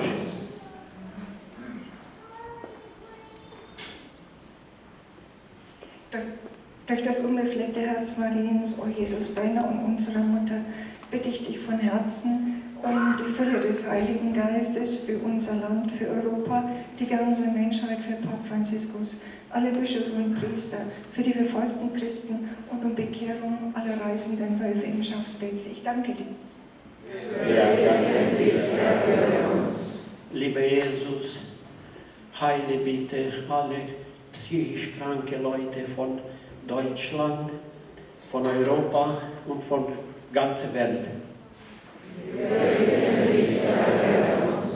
Herr, wir bitten dich für viele neue Ordensberufungen und Priesterberufungen, dass du viele Diener in deinem Weinberg schickst. Jesus, ich danke dir für diese gnadenvollen Tage, Herrn Walter James, für den Richie und alle, die Zeit für uns gehabt haben, uns Jesus näher zum Herzen zu bringen. Ich habe jetzt erst erfahren, dass Jesus bei uns ist, dass er in unseren Herzen lebt. Und ich danke dir dafür. Jesus lebt, danke, ich liebe dich. Now we'll pray in silence for our intentions. Jetzt beten wir in der Stille für alle unsere Intentionen. With a hand on the chest. Lege die Hand auf die Brust. First pray for Holy Father, the Pope and the Church. Bete zuerst für den Heiligen Vater, für den Papst und für die Kirche. Pray for your bishop and your parish priest. Bete für deinen Bischof und für deinen Gemeindepfarrer. Pray for us priests here and all the priests and all the bishops. Bete für uns Priester hier und für alle Priester, alle Bischöfe. Pray for your family. Bete für deine Familie. And all the families, all the Catholic families. Und für alle Familien, alle katholische Familien. You come from different countries, pray for your country. Ihr kommt aus unterschiedlichen Ländern, so bete für dein Land. But now we are standing in Deutschland. So stehen wir jetzt in Deutschland. In a very special way, let's offer Deutschland to Jesus. Auf eine besondere Art und Weise wollen wir Deutschland Jesus darbringen. Even if you are an Austrian or African or Indian, offer the country where you stand to the Lord. Ob du ein Österreicher, ein Afrikaner oder ein Inder bist, so opfere das Land, wo du stehst, dem Herrn auf. And pray for your very, very special intention. Und bete für deine sehr, sehr besondere Intention. So look at your children pray. Herr, siehst du deine Kinder, sie beten. I collect all their praise and bring them and place them in the Barton chalice with the bread and wine. Ich versammle all ihre Gebete und ich lege sie gemeinsam mit Brot und Wein in die Batennen in den Kelchen. Also I bring all the prayers that are written and kept in the different envelopes and covers. Ich bringe auch alle Gebete, die sie aufgeschrieben haben und sie in ihren Umschlägen da hineingesteckt haben. Also I bring to you all the prayers and intentions of people from all over the world. Ich bringe dir auch alle Gebete und Intentionen von allen Menschen auf der ganzen Welt. Through letters, emails and telephones, many have asked me to pray for various intentions. Durch Briefe, E-Mail, Telefon. Viele Menschen haben mich darum gebeten, um unterschiedliche Intentionen zu beten. I can remember their names or their intentions, Lord. Ich kann mich nicht an ihre Namen oder ihre Intentionen erinnern, Herr. My poor memory cannot hold them. Meine arme Erinnerung kann sie nicht. But you know them and you know their needs. Aber du weißt es, Herr, und du kennst ihre In Bedürfnisse. spirit and truth, I bring them and place them with the bread and wine. Im Geist und in der Wahrheit lege ich sie gemeinsam mit Brot und Wein im paternalen Kelch hinein. I promise when I lift them up to you, I lift these people and all those people who ask me to pray for various intentions. Ich verspreche dir, Herr, wenn ich sie zu dir erhebe, so erhebe ich all diese Menschen und all jene Menschen, die mich darum gebeten haben, für ihre Intentionen zu beten. When you transform blood and wine into your body and blood miraculously, you do miracles for these people. Wenn du Brot und Wein und Leib und Blut auf wundersame Art und Weise verwandelst, so vollbringe Wunder, Herr, für diese Menschen. Thank you, you are answering our prayers. Danke, Herr, du hörst unsere Gebete. Halleluja, Halleluja, Halleluja, danke, Halleluja, Halleluja. Halleluja, Halleluja, Halleluja, Halleluja,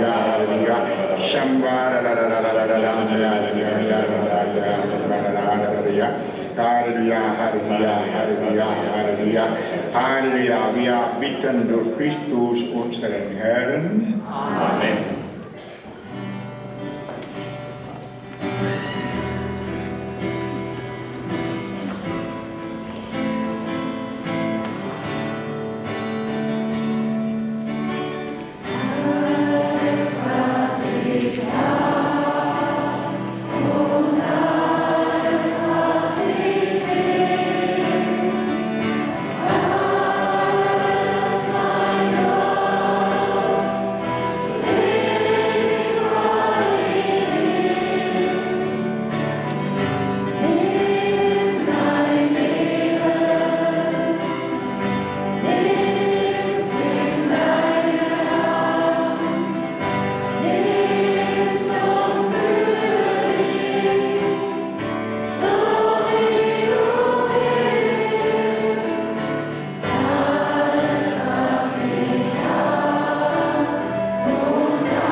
Betet, Brüder und Schwestern, dass mein euer Opfer Gott dem allmächtigen Vater gefalle.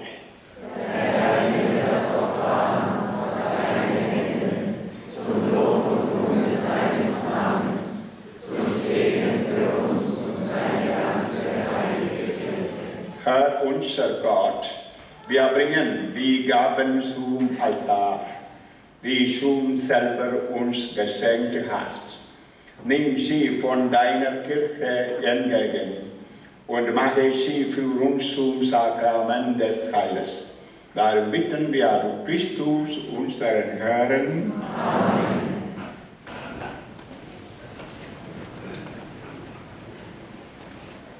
Der Herr sei mit euch. Und mit deinem Geiste. Erhebet die Herzen.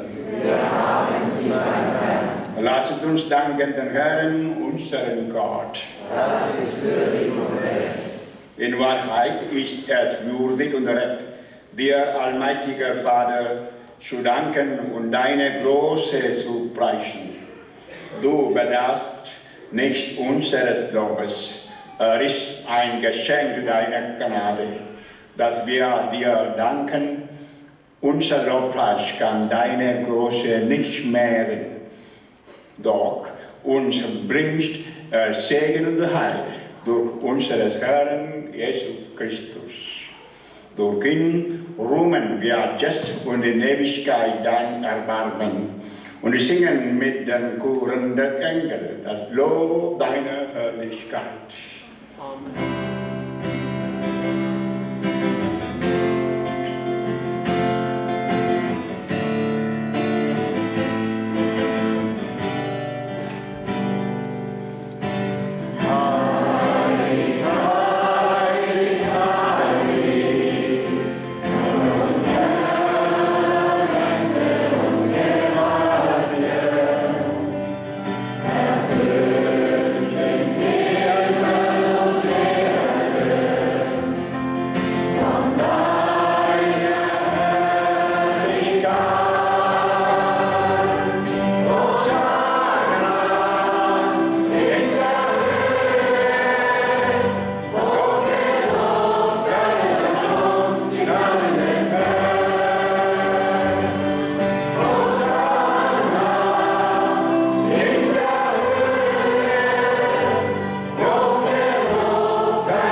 Ja, du bist heilig, großer Gott.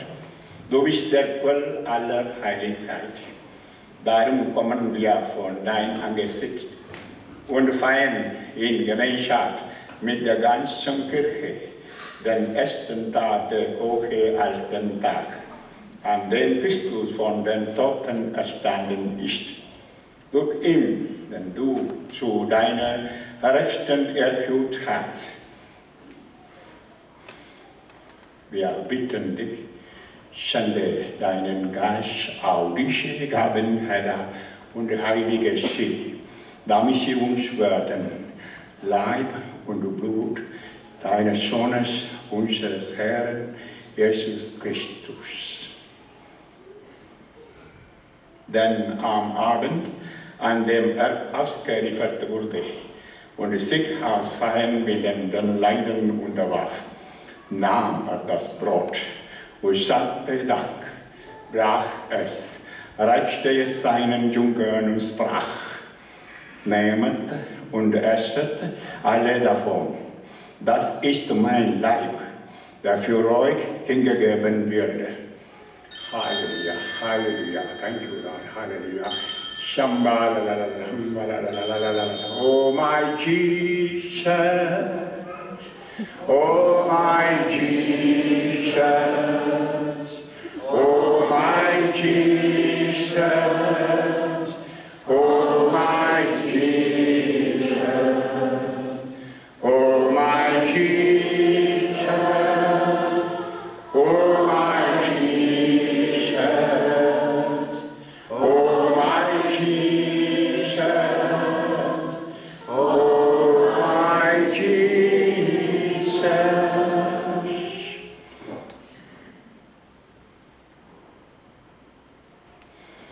Der Menschenname mal den Kelch, dankte wiederum, reichte ihr seinen Jüngern und sprach, nehmet und trinket alle daraus. Das ist der Kelch des neuen und ewigen Bundes, mein Blut, das für euch und für alle vergossen wird, zur Vergebung der Sünden. Tut dies zu meinem Gedächtnis. Halleluja, Halleluja, Halleluja.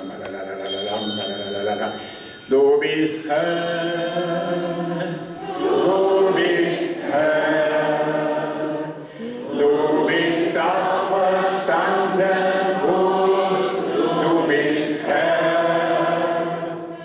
Jedes Knie muss sich beugen, jeder Stunde muss bekennen, dass Jesus ist Herr.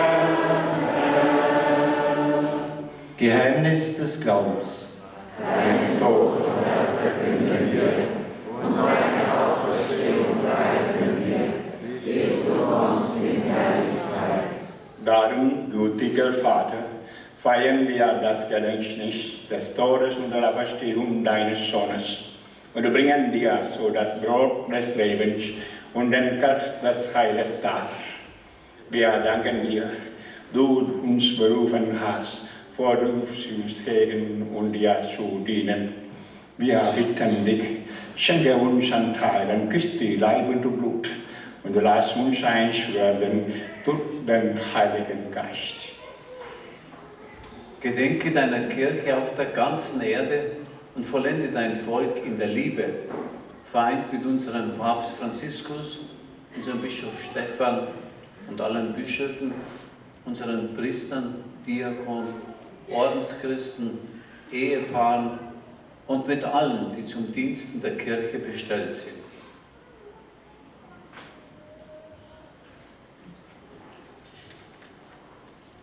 Gedenke aller unserer Brüder und Schwestern, die entschlafen sind, in der Hoffnung, dass sie auferstehen.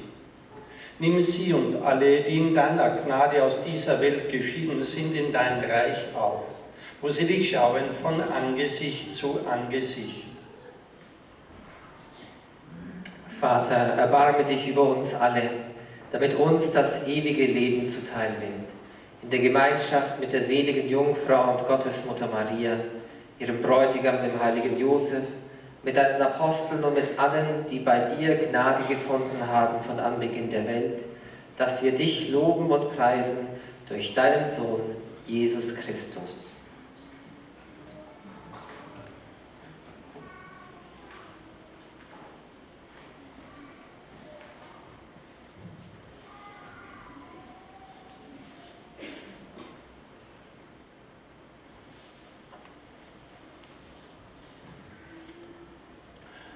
Durch Himmel mit dem und in Himmel ist der Gott allmächtige Vater in der Einheit des Heiligen Geistes, alle Herrlichkeit und Ehre, jetzt und in Ewigkeit.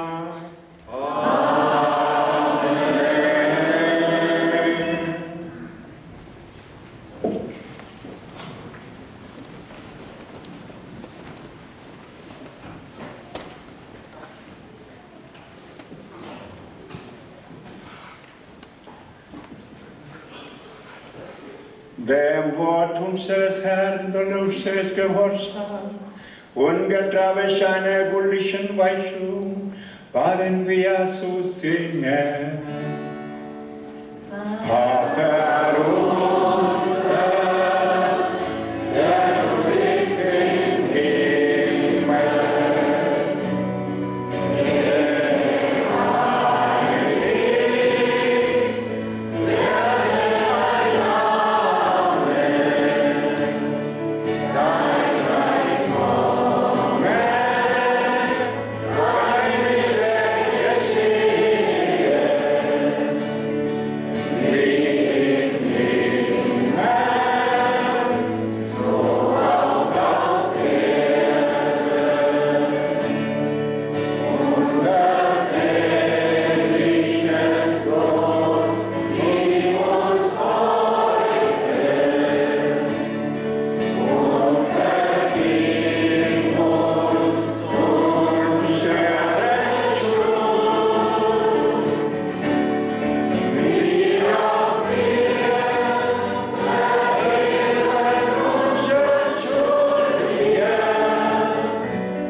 der Herr hat zu seinen Aposteln gesagt, Frieden hinterlasse ich euch, meinen Frieden gebe ich euch.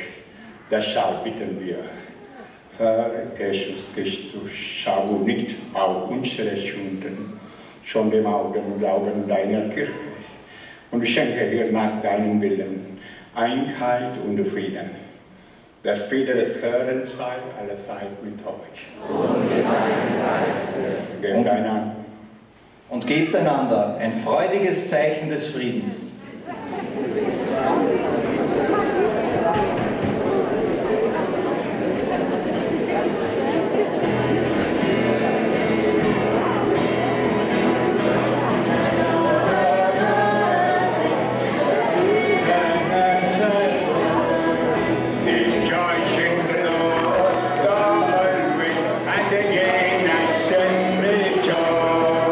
Rejoice, rejoice, rejoice.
Herr Jesus Christus, der Empfang deines Leibes und Blutes, bringe mir nicht die Gericht und die Verdammnis, sondern Segen und Heil.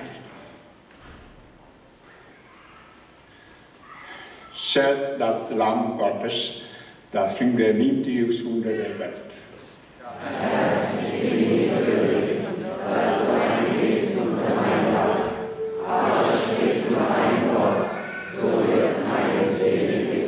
Kostet und seht, wie gut der Herr ist. Halleluja. Halleluja.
Halber Höhe.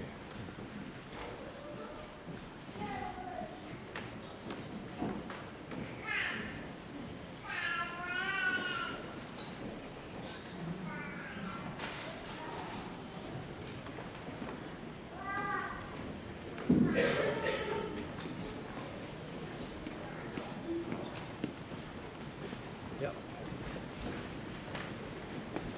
Leib und Blut Christi.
Leib und Blut Christi.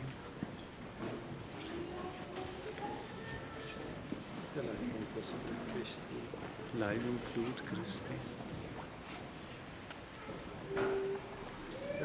Das Blut Christi. Leib und Blut Christi. Das Blut Christi. Leib und Blut Christi.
Close with the eyes, keep the hand on the chest.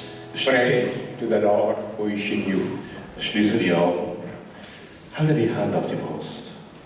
Und bete zum Herrn, der in dir ist. As I say always, the best time for a Catholic to pray. Wie ich immer sage, es ist der beste Zeitpunkt für einen Katholiken zum Beten. You're so close to Jesus, you are in him. Du bist Jesus so nah. Du bist in ihm.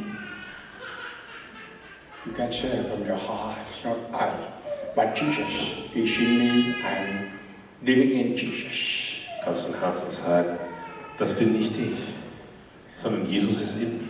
Ich lebe in Jesus. I'm no longer I, but I am Jesus. Es bin nicht mehr ich. Ich bin Jesus. Because Jesus lives in me. Weil Jesus in mir lebt. He has joined my poor, weak body to his risen body. Er hat mein armes, schwaches Leib mit seinem auferstandenen Leib vereint. His warm, living blood flowing through my blood veins. Sein Blut fließt durch meine Adern. Thank you, Jesus. Danke, Jesus. Thank you that we are Catholics. We have the privilege of offering the Holy Mass every day. Danke, Herr, dass wir Katholiken sind und dass wir das Privileg haben, jeden einzelnen Tag die heilige Messe auszuopfern. Thank you for all the 3 masses we had during the retreat. Danke für die 3 heiligen Messen, die wir während dieser Exerzitien gehalten haben. Lord, thank you for the priests who came to hear our confessions and the celebrated Mass with us. Danke für die Priester, Herr, die gekommen sind, um die Beichte zu hören und die mit uns die heilige Messen gefeiert haben. Lord, thank you for the bishop who permitted this retreat here. Danke, Herr, für den Bischof, der diese Exerzitien hier erlaubt hat. Lord, thank you for Angelika, Markus, Uta, and Adolf and others who worked hard for this retreat. Danke, Herr, für Angelika, Markus, Uta, Adolf, für all jene, die schwer gearbeitet haben für diese Exerzitien. We thank you for all those who worked as volunteers to give us food and drink. In some way or other helped us to make this retreat here. Danke, Herr, für jene, die freiwillig gearbeitet haben, um uns Essen und Trinken zu geben und uns auf der einen oder anderen Art und Weise zu helfen, um das hier wahr werden zu lassen. Thank you for the hundreds and thousands who prayed for us and fasted for us from here, from far and different countries. Danke, Herr, für die Hunderte und Tausende, die für uns gebetet haben, für uns gefastet haben, auch hier aus der Nähe und von weit weg, aus unterschiedlichen Ländern. So thank you for all those who helped us in one way or other to make this retreat. Danke, Herr, für alle, die uns geholfen haben, auf der einen oder anderen Art und Weise diese Exerzitien hier zu machen. We thank you for our music team that came from Vienna under the leadership of Kurt Silvi. Wir danken dir, Herr, für die Lobpreisteam, der aus Wien gekommen ist, unter der Leitung von Kurt und Silvi. And thank you for those who are operating the sound system. Danke, Herr, für all jene, die mit dem Soundsystem arbeiten. So thank you for all the guards, security, and the Red Cross, all those who are helping us, Lord. Danke, Herr, für die Wache, für die Sicherheit, für das Rote Kreuz, für all jene, die uns helfen. Much more, we thank you for the words that you spoke here. Ich danke dir umso mehr für die Worte, die du hier gesprochen hast. Thank you for pouring out your Holy Spirit upon each of us. Danke, dass du deinen Heiligen Geist über jeden Einzelnen von uns ausgegossen hast. Thank you for the liberation, healing, new life. Danke für die Befreiung, für die Heilung, für das neue Leben. We thank you for everything. Wir danken dir, Herr, für alles. And we consecrate ourselves to you right now. Und wir weihen uns dir jetzt in diesem Augenblick. Yes, Lord, we belong to you. We are your people. Ja, Jesus, wir gehören dir, wir sind dein Volk. Personally, put in a hand on the chest, tell Jesus, I give myself to you fully. I consecrate myself to you fully. Persönlich lege die Hand auf die Brust und sage, Jesus, ich schenke mich dir ganz und gar. Ich weihe mich dir ganz und gar. Have a decision in your heart to live according to God's will, holiness. Entschließe dich in deinem Herzen, gemäß dem Willen Gottes zu leben, in Heiligkeit. We are right now here in Deutschland. Wir sind gerade jetzt in Deutschland. So we all are Germans right now. So sind wir jetzt alle Deutsche. Let's pray. Join our heart with all Germans all over the country. So wollen wir unsere Herzen mit den Herzen aller Deutschen im ganzen Land vereinen. Our family, other families. Unsere Familie, andere Familien. People who don't believe, people who left the church. Menschen, die nicht glauben, Menschen, die aus der Kirche ausgetreten sind. Very, very special way, let's join our heart with all those who are in faith and in grace. Auf eine besondere Art und Weise wollen wir unsere Herzen vereinen mit all jenen, die in der Gnade sind. Let's join our heart with all the priests, bishops and cardinals. Wir wollen unsere Herzen mit den Herzen aller Bischöfe, Kardinäle und Priester vereinen. Let's join our heart with the President, Prime Minister, parliamentarians. Wir wollen unsere Herzen mit den Herzen der Präsidenten, Premierminister, Bundeskanzler, Parlamentarier, Bundeskanzlerin. In 1 second, 1 moment, see Germany in your heart. In einem Augenblick sieh Deutschland in deinem Herzen. And consecrate Germany to the heart of Jesus. Und weihe Deutschland im Herzen Jesu. Say in your heart, Jesus, I give Germany to you. Sag in deinem Herzen, Jesus, ich schenke dir Deutschland. Not the land, but the people. Nicht das Land, sondern das Volk, das ganze Volk. Let us stand up and make that consecration through the prayer we have. The prayer will be projected also on the screen.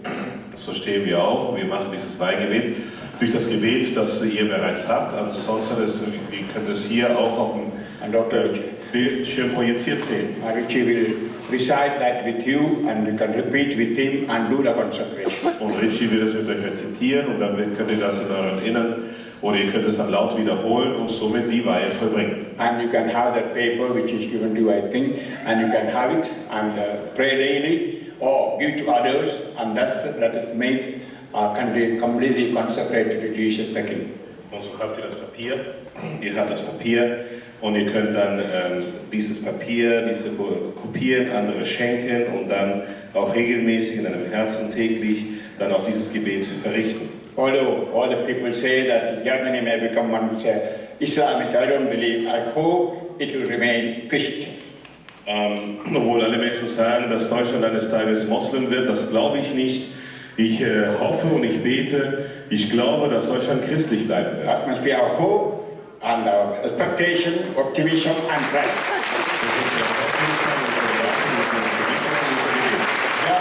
Germany for Jesus.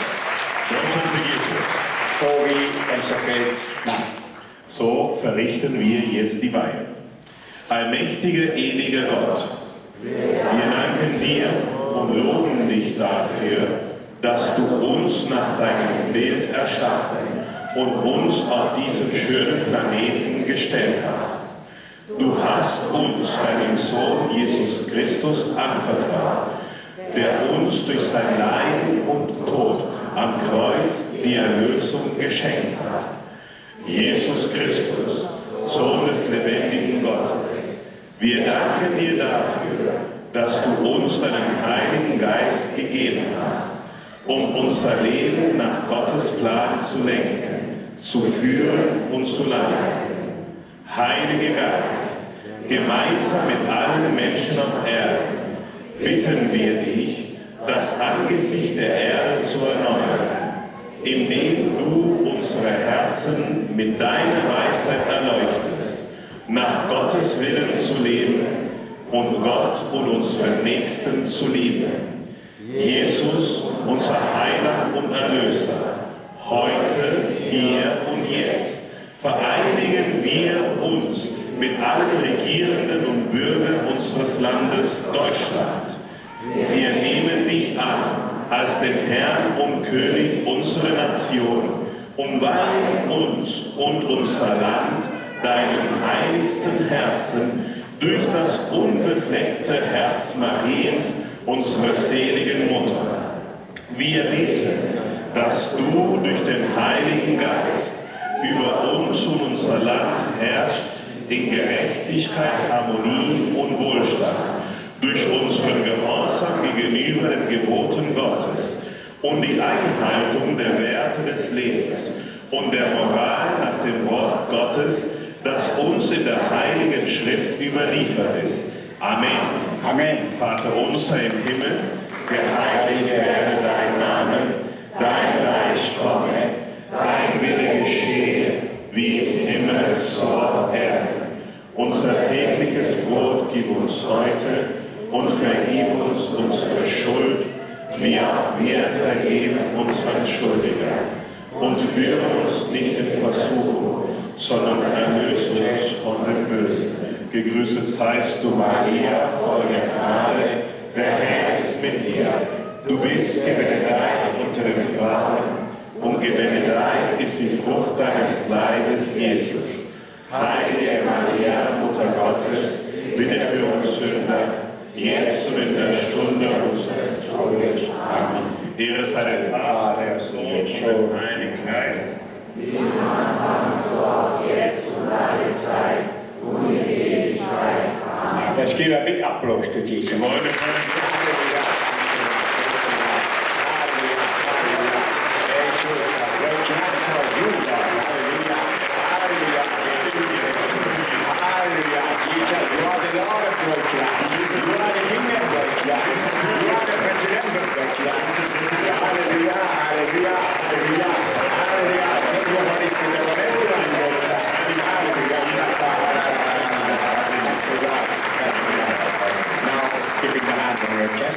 Und halten wir die Hand auf die Brust. Pray for your own country, consecrate your own country to the heart of Jesus. Bete für dein eigenes Land, weil dein eigenes Land im Herzen Jesu.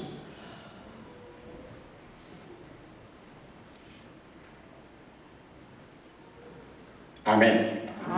Now I'll bless the articles one after another. Nun weiche ich die Gegenstände eins nach dem anderen. Number one, I will be praying for the photos. Zuallererst bete ich für die Bilder. Sit down. Setzt euch. Keep the photos on your lap, maybe with your mobile or computer, I don't know.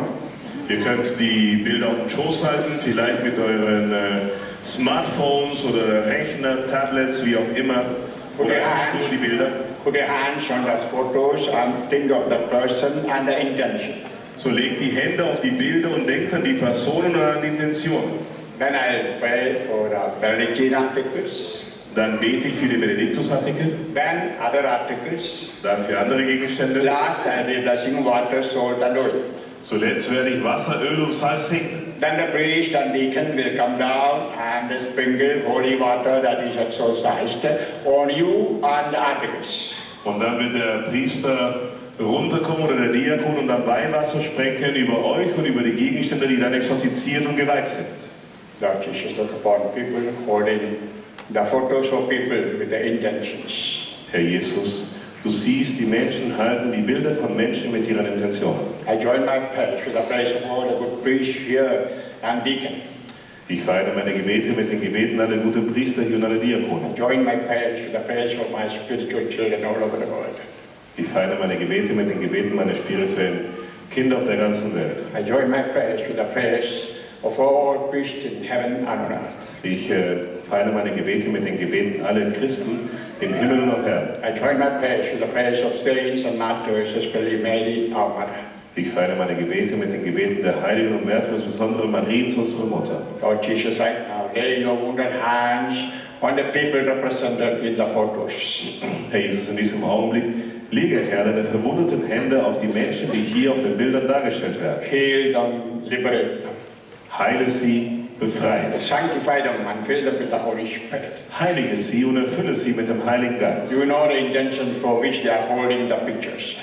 Du weißt ja die Intentionen, weshalb sie diese Bilder festhalten. Answer their prayers. In diesem Augenblick, Herr, beantworte die Gebete. They are the good branches on you. They have become good branches on the good tree that you are. Herr, das sind jetzt gute Zweige geworden an diesem guten Baum, der du bist. Now they are abiding in you, Lord. Nun bleiben sie in dir, Herr. True to your promise, answer their prayers, Lord. Kraft deines Versprechens und beantworte, Herr, ihre Gebete.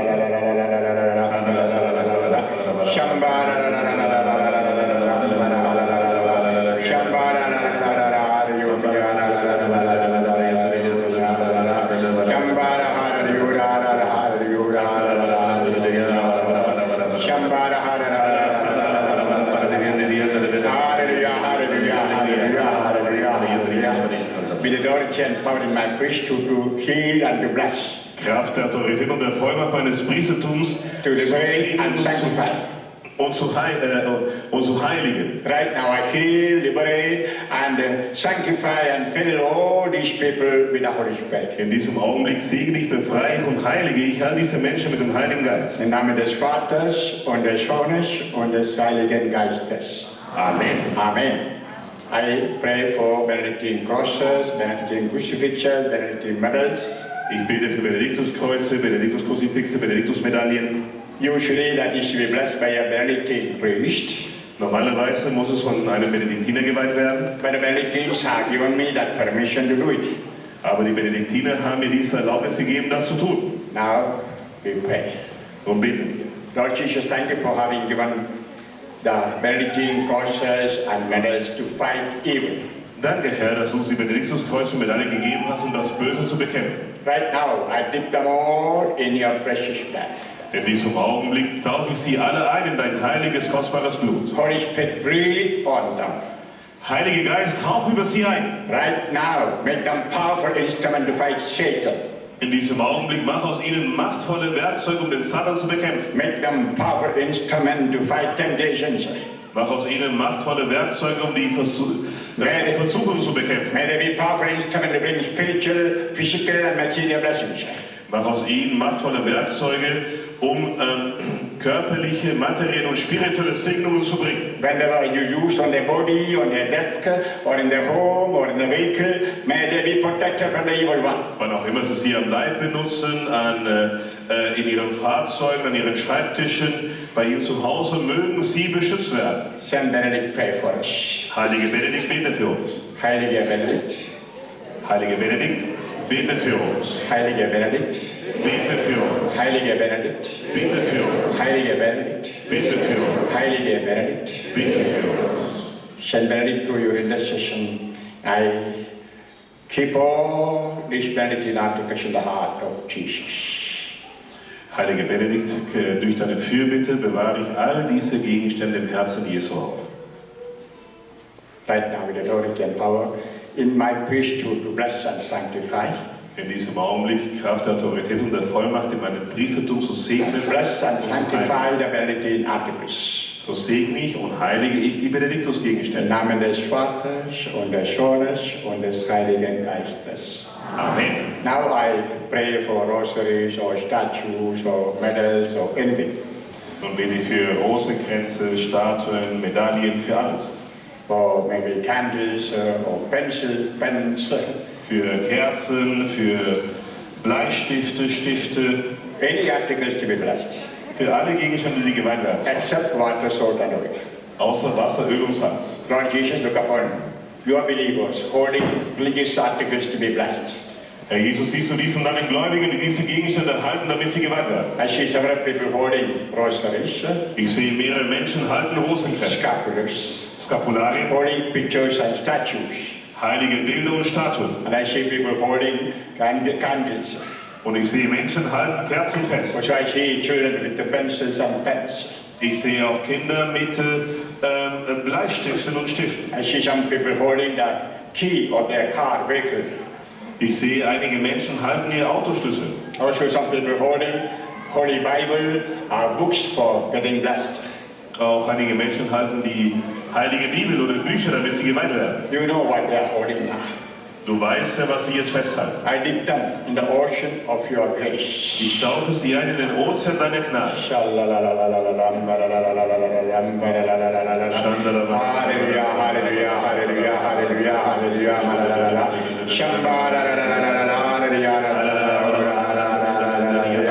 Oh, Jesus, that the power of the blood flow to us. Hallelujah. Holy Spirit, breathe on them. Heilige Geist, über sie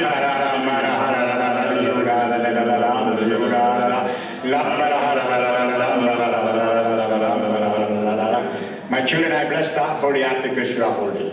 Meine Kinder, ich segne diese geweihte heilige Gegenstände, die ihr festhaltet. Im Namen des Vaters und des Sohnes und des Heiligen Geistes. Amen. Finally, I bless water, salt and oil and make them sacramentals. Schließlich segne ich Wasser, Öl und Salz und mache aus ihnen Sakramentalien. And when you can use it in your food or drink. Ihr könnt es benutzen beim Essen, beim Trinken. Or apply on the body.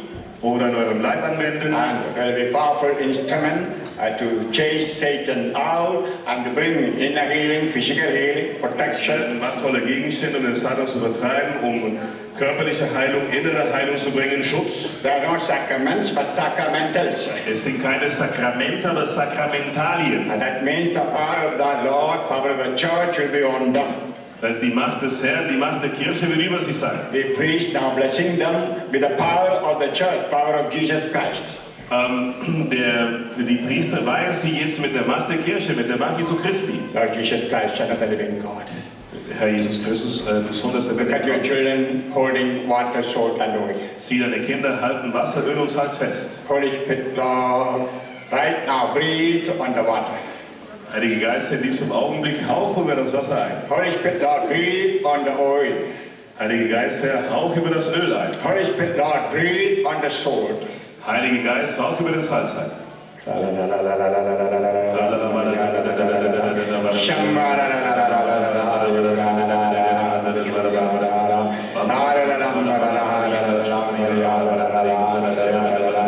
Hallelujah, hallelujah, Jesus, Jesus, Jesus, Jesus, in your precious name. Jesus, Jesus. In the power of the church. durch die Kraft der Vollmacht der Kirche, durch die Kraft des Blutes Christi, in the power of all the holy masses all over the world, Kraft der Vollmacht aller heiligen Messen auf der ganzen Welt, and with the authority and power given to us priests to bless. Und Kraft der Vollmacht und Autorität, die uns Priester zum Segnen gegeben ist. My children, now we bless salt, oil and water. Meine Kinder, nun segnen wir Wasser, Öl und Salz. They are holy articles. Es sind nun heilige Gegenstände. Use them. Benutzt sie. They will bring blessings on you. Sie werden Segnungen in euch bringen. Im Namen des Vaters und des Sohnes und des Heiligen Geistes. Amen. Now the priest will come down and mingle the holy water, which is cold. Cold water will chase away the evil spirit from you also. Und nun werden die Priester kommen und sie werden das Weihwasser über euch sprechen. Das ist kalt und das wird auch die bösen Geister von euch vertreiben. So don't feel bad when the holy water falls on you. Also seid nicht sauer, wenn Weihwasser über euch fällt. And show the articles to them. Und zeigt ihnen die Gegenstände. So that the water will fall on the articles that are blessed. Damit das Wasser über die Gegenstände fällt, die geweiht sind. Please be generous to pour the water. Priester, seid großzügig mit dem Wasser.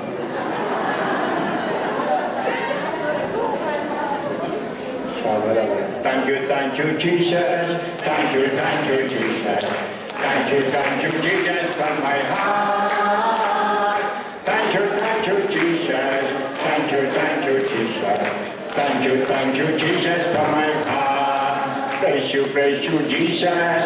Praise you, Jesus.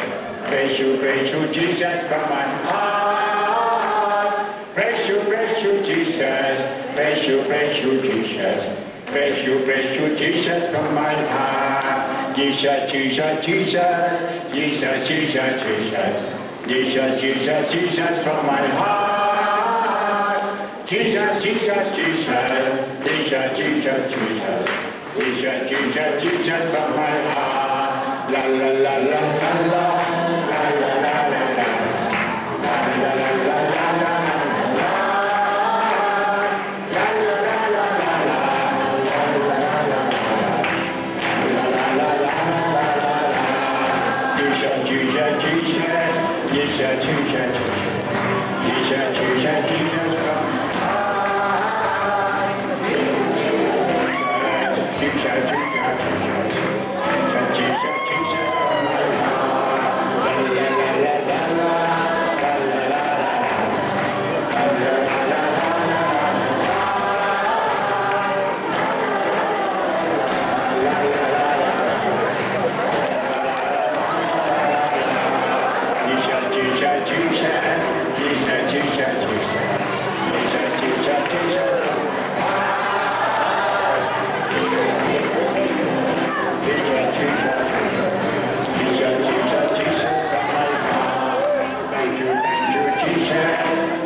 Ich mache ein letztes kleines Heilungsgebet. You can put your hand on the chest. Du kannst dir die Hand auf die Brust legen. Or the part of the body where you want a healing. Oder an jedem Teil des Leibes, wo du eine Heilung haben willst. Or you can ask your neighbor to touch and pray for you. Oder du kannst deinen Nachbarn bitten, dich zu berühren und für dich zu beten. Lord, I join my prayers with the prayers of Dr. Ritchie. Herr, ich vereine meine Gebete mit den Gebeten von Dr. Ritchie. I join my prayers with the prayers of all the priests and deacons here. Ich vereine meine Gebete mit den Gebeten aller Priester und Diakone. Lord, I join my prayers with the prayers of Gabi and the whole team. Ich vereine meine Gebete mit den Gebeten Gabis und der ganzen Mannschaft, des ganzen Teams. I pray that you lay your hands on each one now and heal them and liberate them fully. Ich bete, dass du jeden Einzelnen die Hände auflegst und dass du sie gänzlich heilst und befreist. Right now, Holy Spirit, descend on them with the power of Jesus. In diesem Augenblick, Heiliger Geist, komm über sie herab. With the power of Jesus, heal them. Mit der Vollmacht des Blutes Jesu, heile sie. I pray for those who are cancer. In diesem Augenblick bete ich für all jene, die Krebs haben. Lord, let the healing be complete. Herr, lass die Heilung vollkommen sein. I pray for those who are tumors. Ich bete für die Tumore haben. Right now, remove the tumor from the body. In diesem Augenblick entferne, Herr, alle Tumore aus ihren Leibern. Right now, heal all rheumatic problems. In diesem Augenblick heile, Herr, alle rheumatische Beschwerden. You spirit of rheuma, depart from the bodies of these people. Du Geist des Rheuma, verlasse die Körper dieser Menschen. You spirit of tumor, you spirit of cancer, in the name of Jesus, I command you depart. Du Geist des Tumors, du Geist des Krebses, im Namen Jesu befehle ich dir zu gehen. You spirit of all kinds of illness in the body, depart from the body of Jesus. Du Geist, alle möglichen Krankheiten und Gebrechen im Leib, gehe im Namen Jesu. This is the body of Jesus. Das ist hier der Leib Christi. Right now, heal the body of Jesus. In diesem Augenblick heile den Leib Jesu. By eating the body and blood of, by eating and drinking the body and blood of Christ, they have become now Jesus' body, Lord. Indem sie Leib und Blut Christi zu sich genommen haben, gegessen haben, wurden sie zum Leib Christi. Right now, by the power of Jesus, heal every disease. In diesem Augenblick, Kraft der Vollmacht Jesu, heile jede Krankheit. There's so many people that much pain on the joints and the bones. Es gibt so viele Menschen mit so vielen Schmerzen an den Gelenken, an den Knochen. Let the power of your bones, unbroken bones, flow to the bones and heal. Lass die Vollmacht deiner ungebrochenen Knochen durch ihre Knochen fließen und sie heilen, Herr. I see people with osteoporosis suffering much, Lord. Ich sehe Menschen mit Osteoporose, sie leiden sehr. So people with much pain on the knees and the feet. Mehrere Menschen mit großen Schmerzen an den Knien und den Füßen. There are people who cannot move the hand and leg and use them for work. Es gibt Menschen, sie können ihre Arme, ihre Beine nicht benutzen für ihre Arbeit. Sie können right now, heal all arthritic rheumatic problems, Lord. In diesem Augenblick, Herr, heile, Herr, alle arthritischen und rheumatischen Beschwerden. Right now, give all the internal organs to your heart. In diesem Augenblick, Herr, bringen wir alle ihre inneren Organe zu deinem Herzen. The lungs, the heart, the liver. Die Lungen, das Herz, die Leber. The pancreas, the kidneys, the bladder. Bauchspeicheldrüse, die Nieren, die Harnblase. The stomach, intestine. Ihr Magen-Darm-Trakt. Genital, sexual organs. Die Genitalien, Geschlechtsorgane. And each molecule of the body, Lord. Jedes einzelne Molekül ihres Leibes. Pray the power of your blood and body flow and do wonder and miracle now. Ich bete, dass die Vollmacht deines Leibes und Blutes jetzt in diesem Augenblick durch sie fließe und Wunder und Werke. Heal them, Lord. Heal them, Lord. Heile sie, Herr. Make them healthy, Lord. Mach sie gesund, Herr. Let the headaches go and the epilepsy go.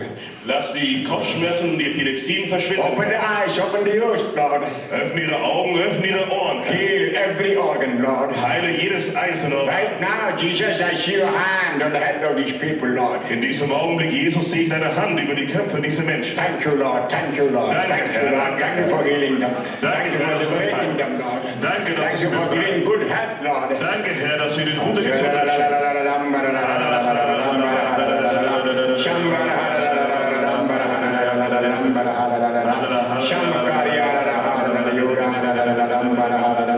Glory, glory, hallelujah, hallelujah, hallelujah, hallelujah, hallelujah, hallelujah. Thank you, Lord. Preise dich, Herr. Thank you, Lord. Closing the eyes, keeping the hand on the chest. Wir schließen die Augen, wir halten die Hand auf die Brust. You believe and claim the healing. So glaube und nimm die Heilung an dich. Believe that what you asked is given to you, then you will have it. Glaube, dass dir das zuteil wurde, worum du gebeten hast. I see grace flowing through several people and healing. Diese Gnade fließt durch mehrere Menschen und heilt sie. So many people with the name Anna, Maria. So viele Menschen mit dem Namen Anna, Maria, Joseph, Luisa, Martin, Martina, Luisa, Martin, Martina, Petra, Peter, Petra, Peter, Eva, Maria, Eva, Maria, Anne-Marie,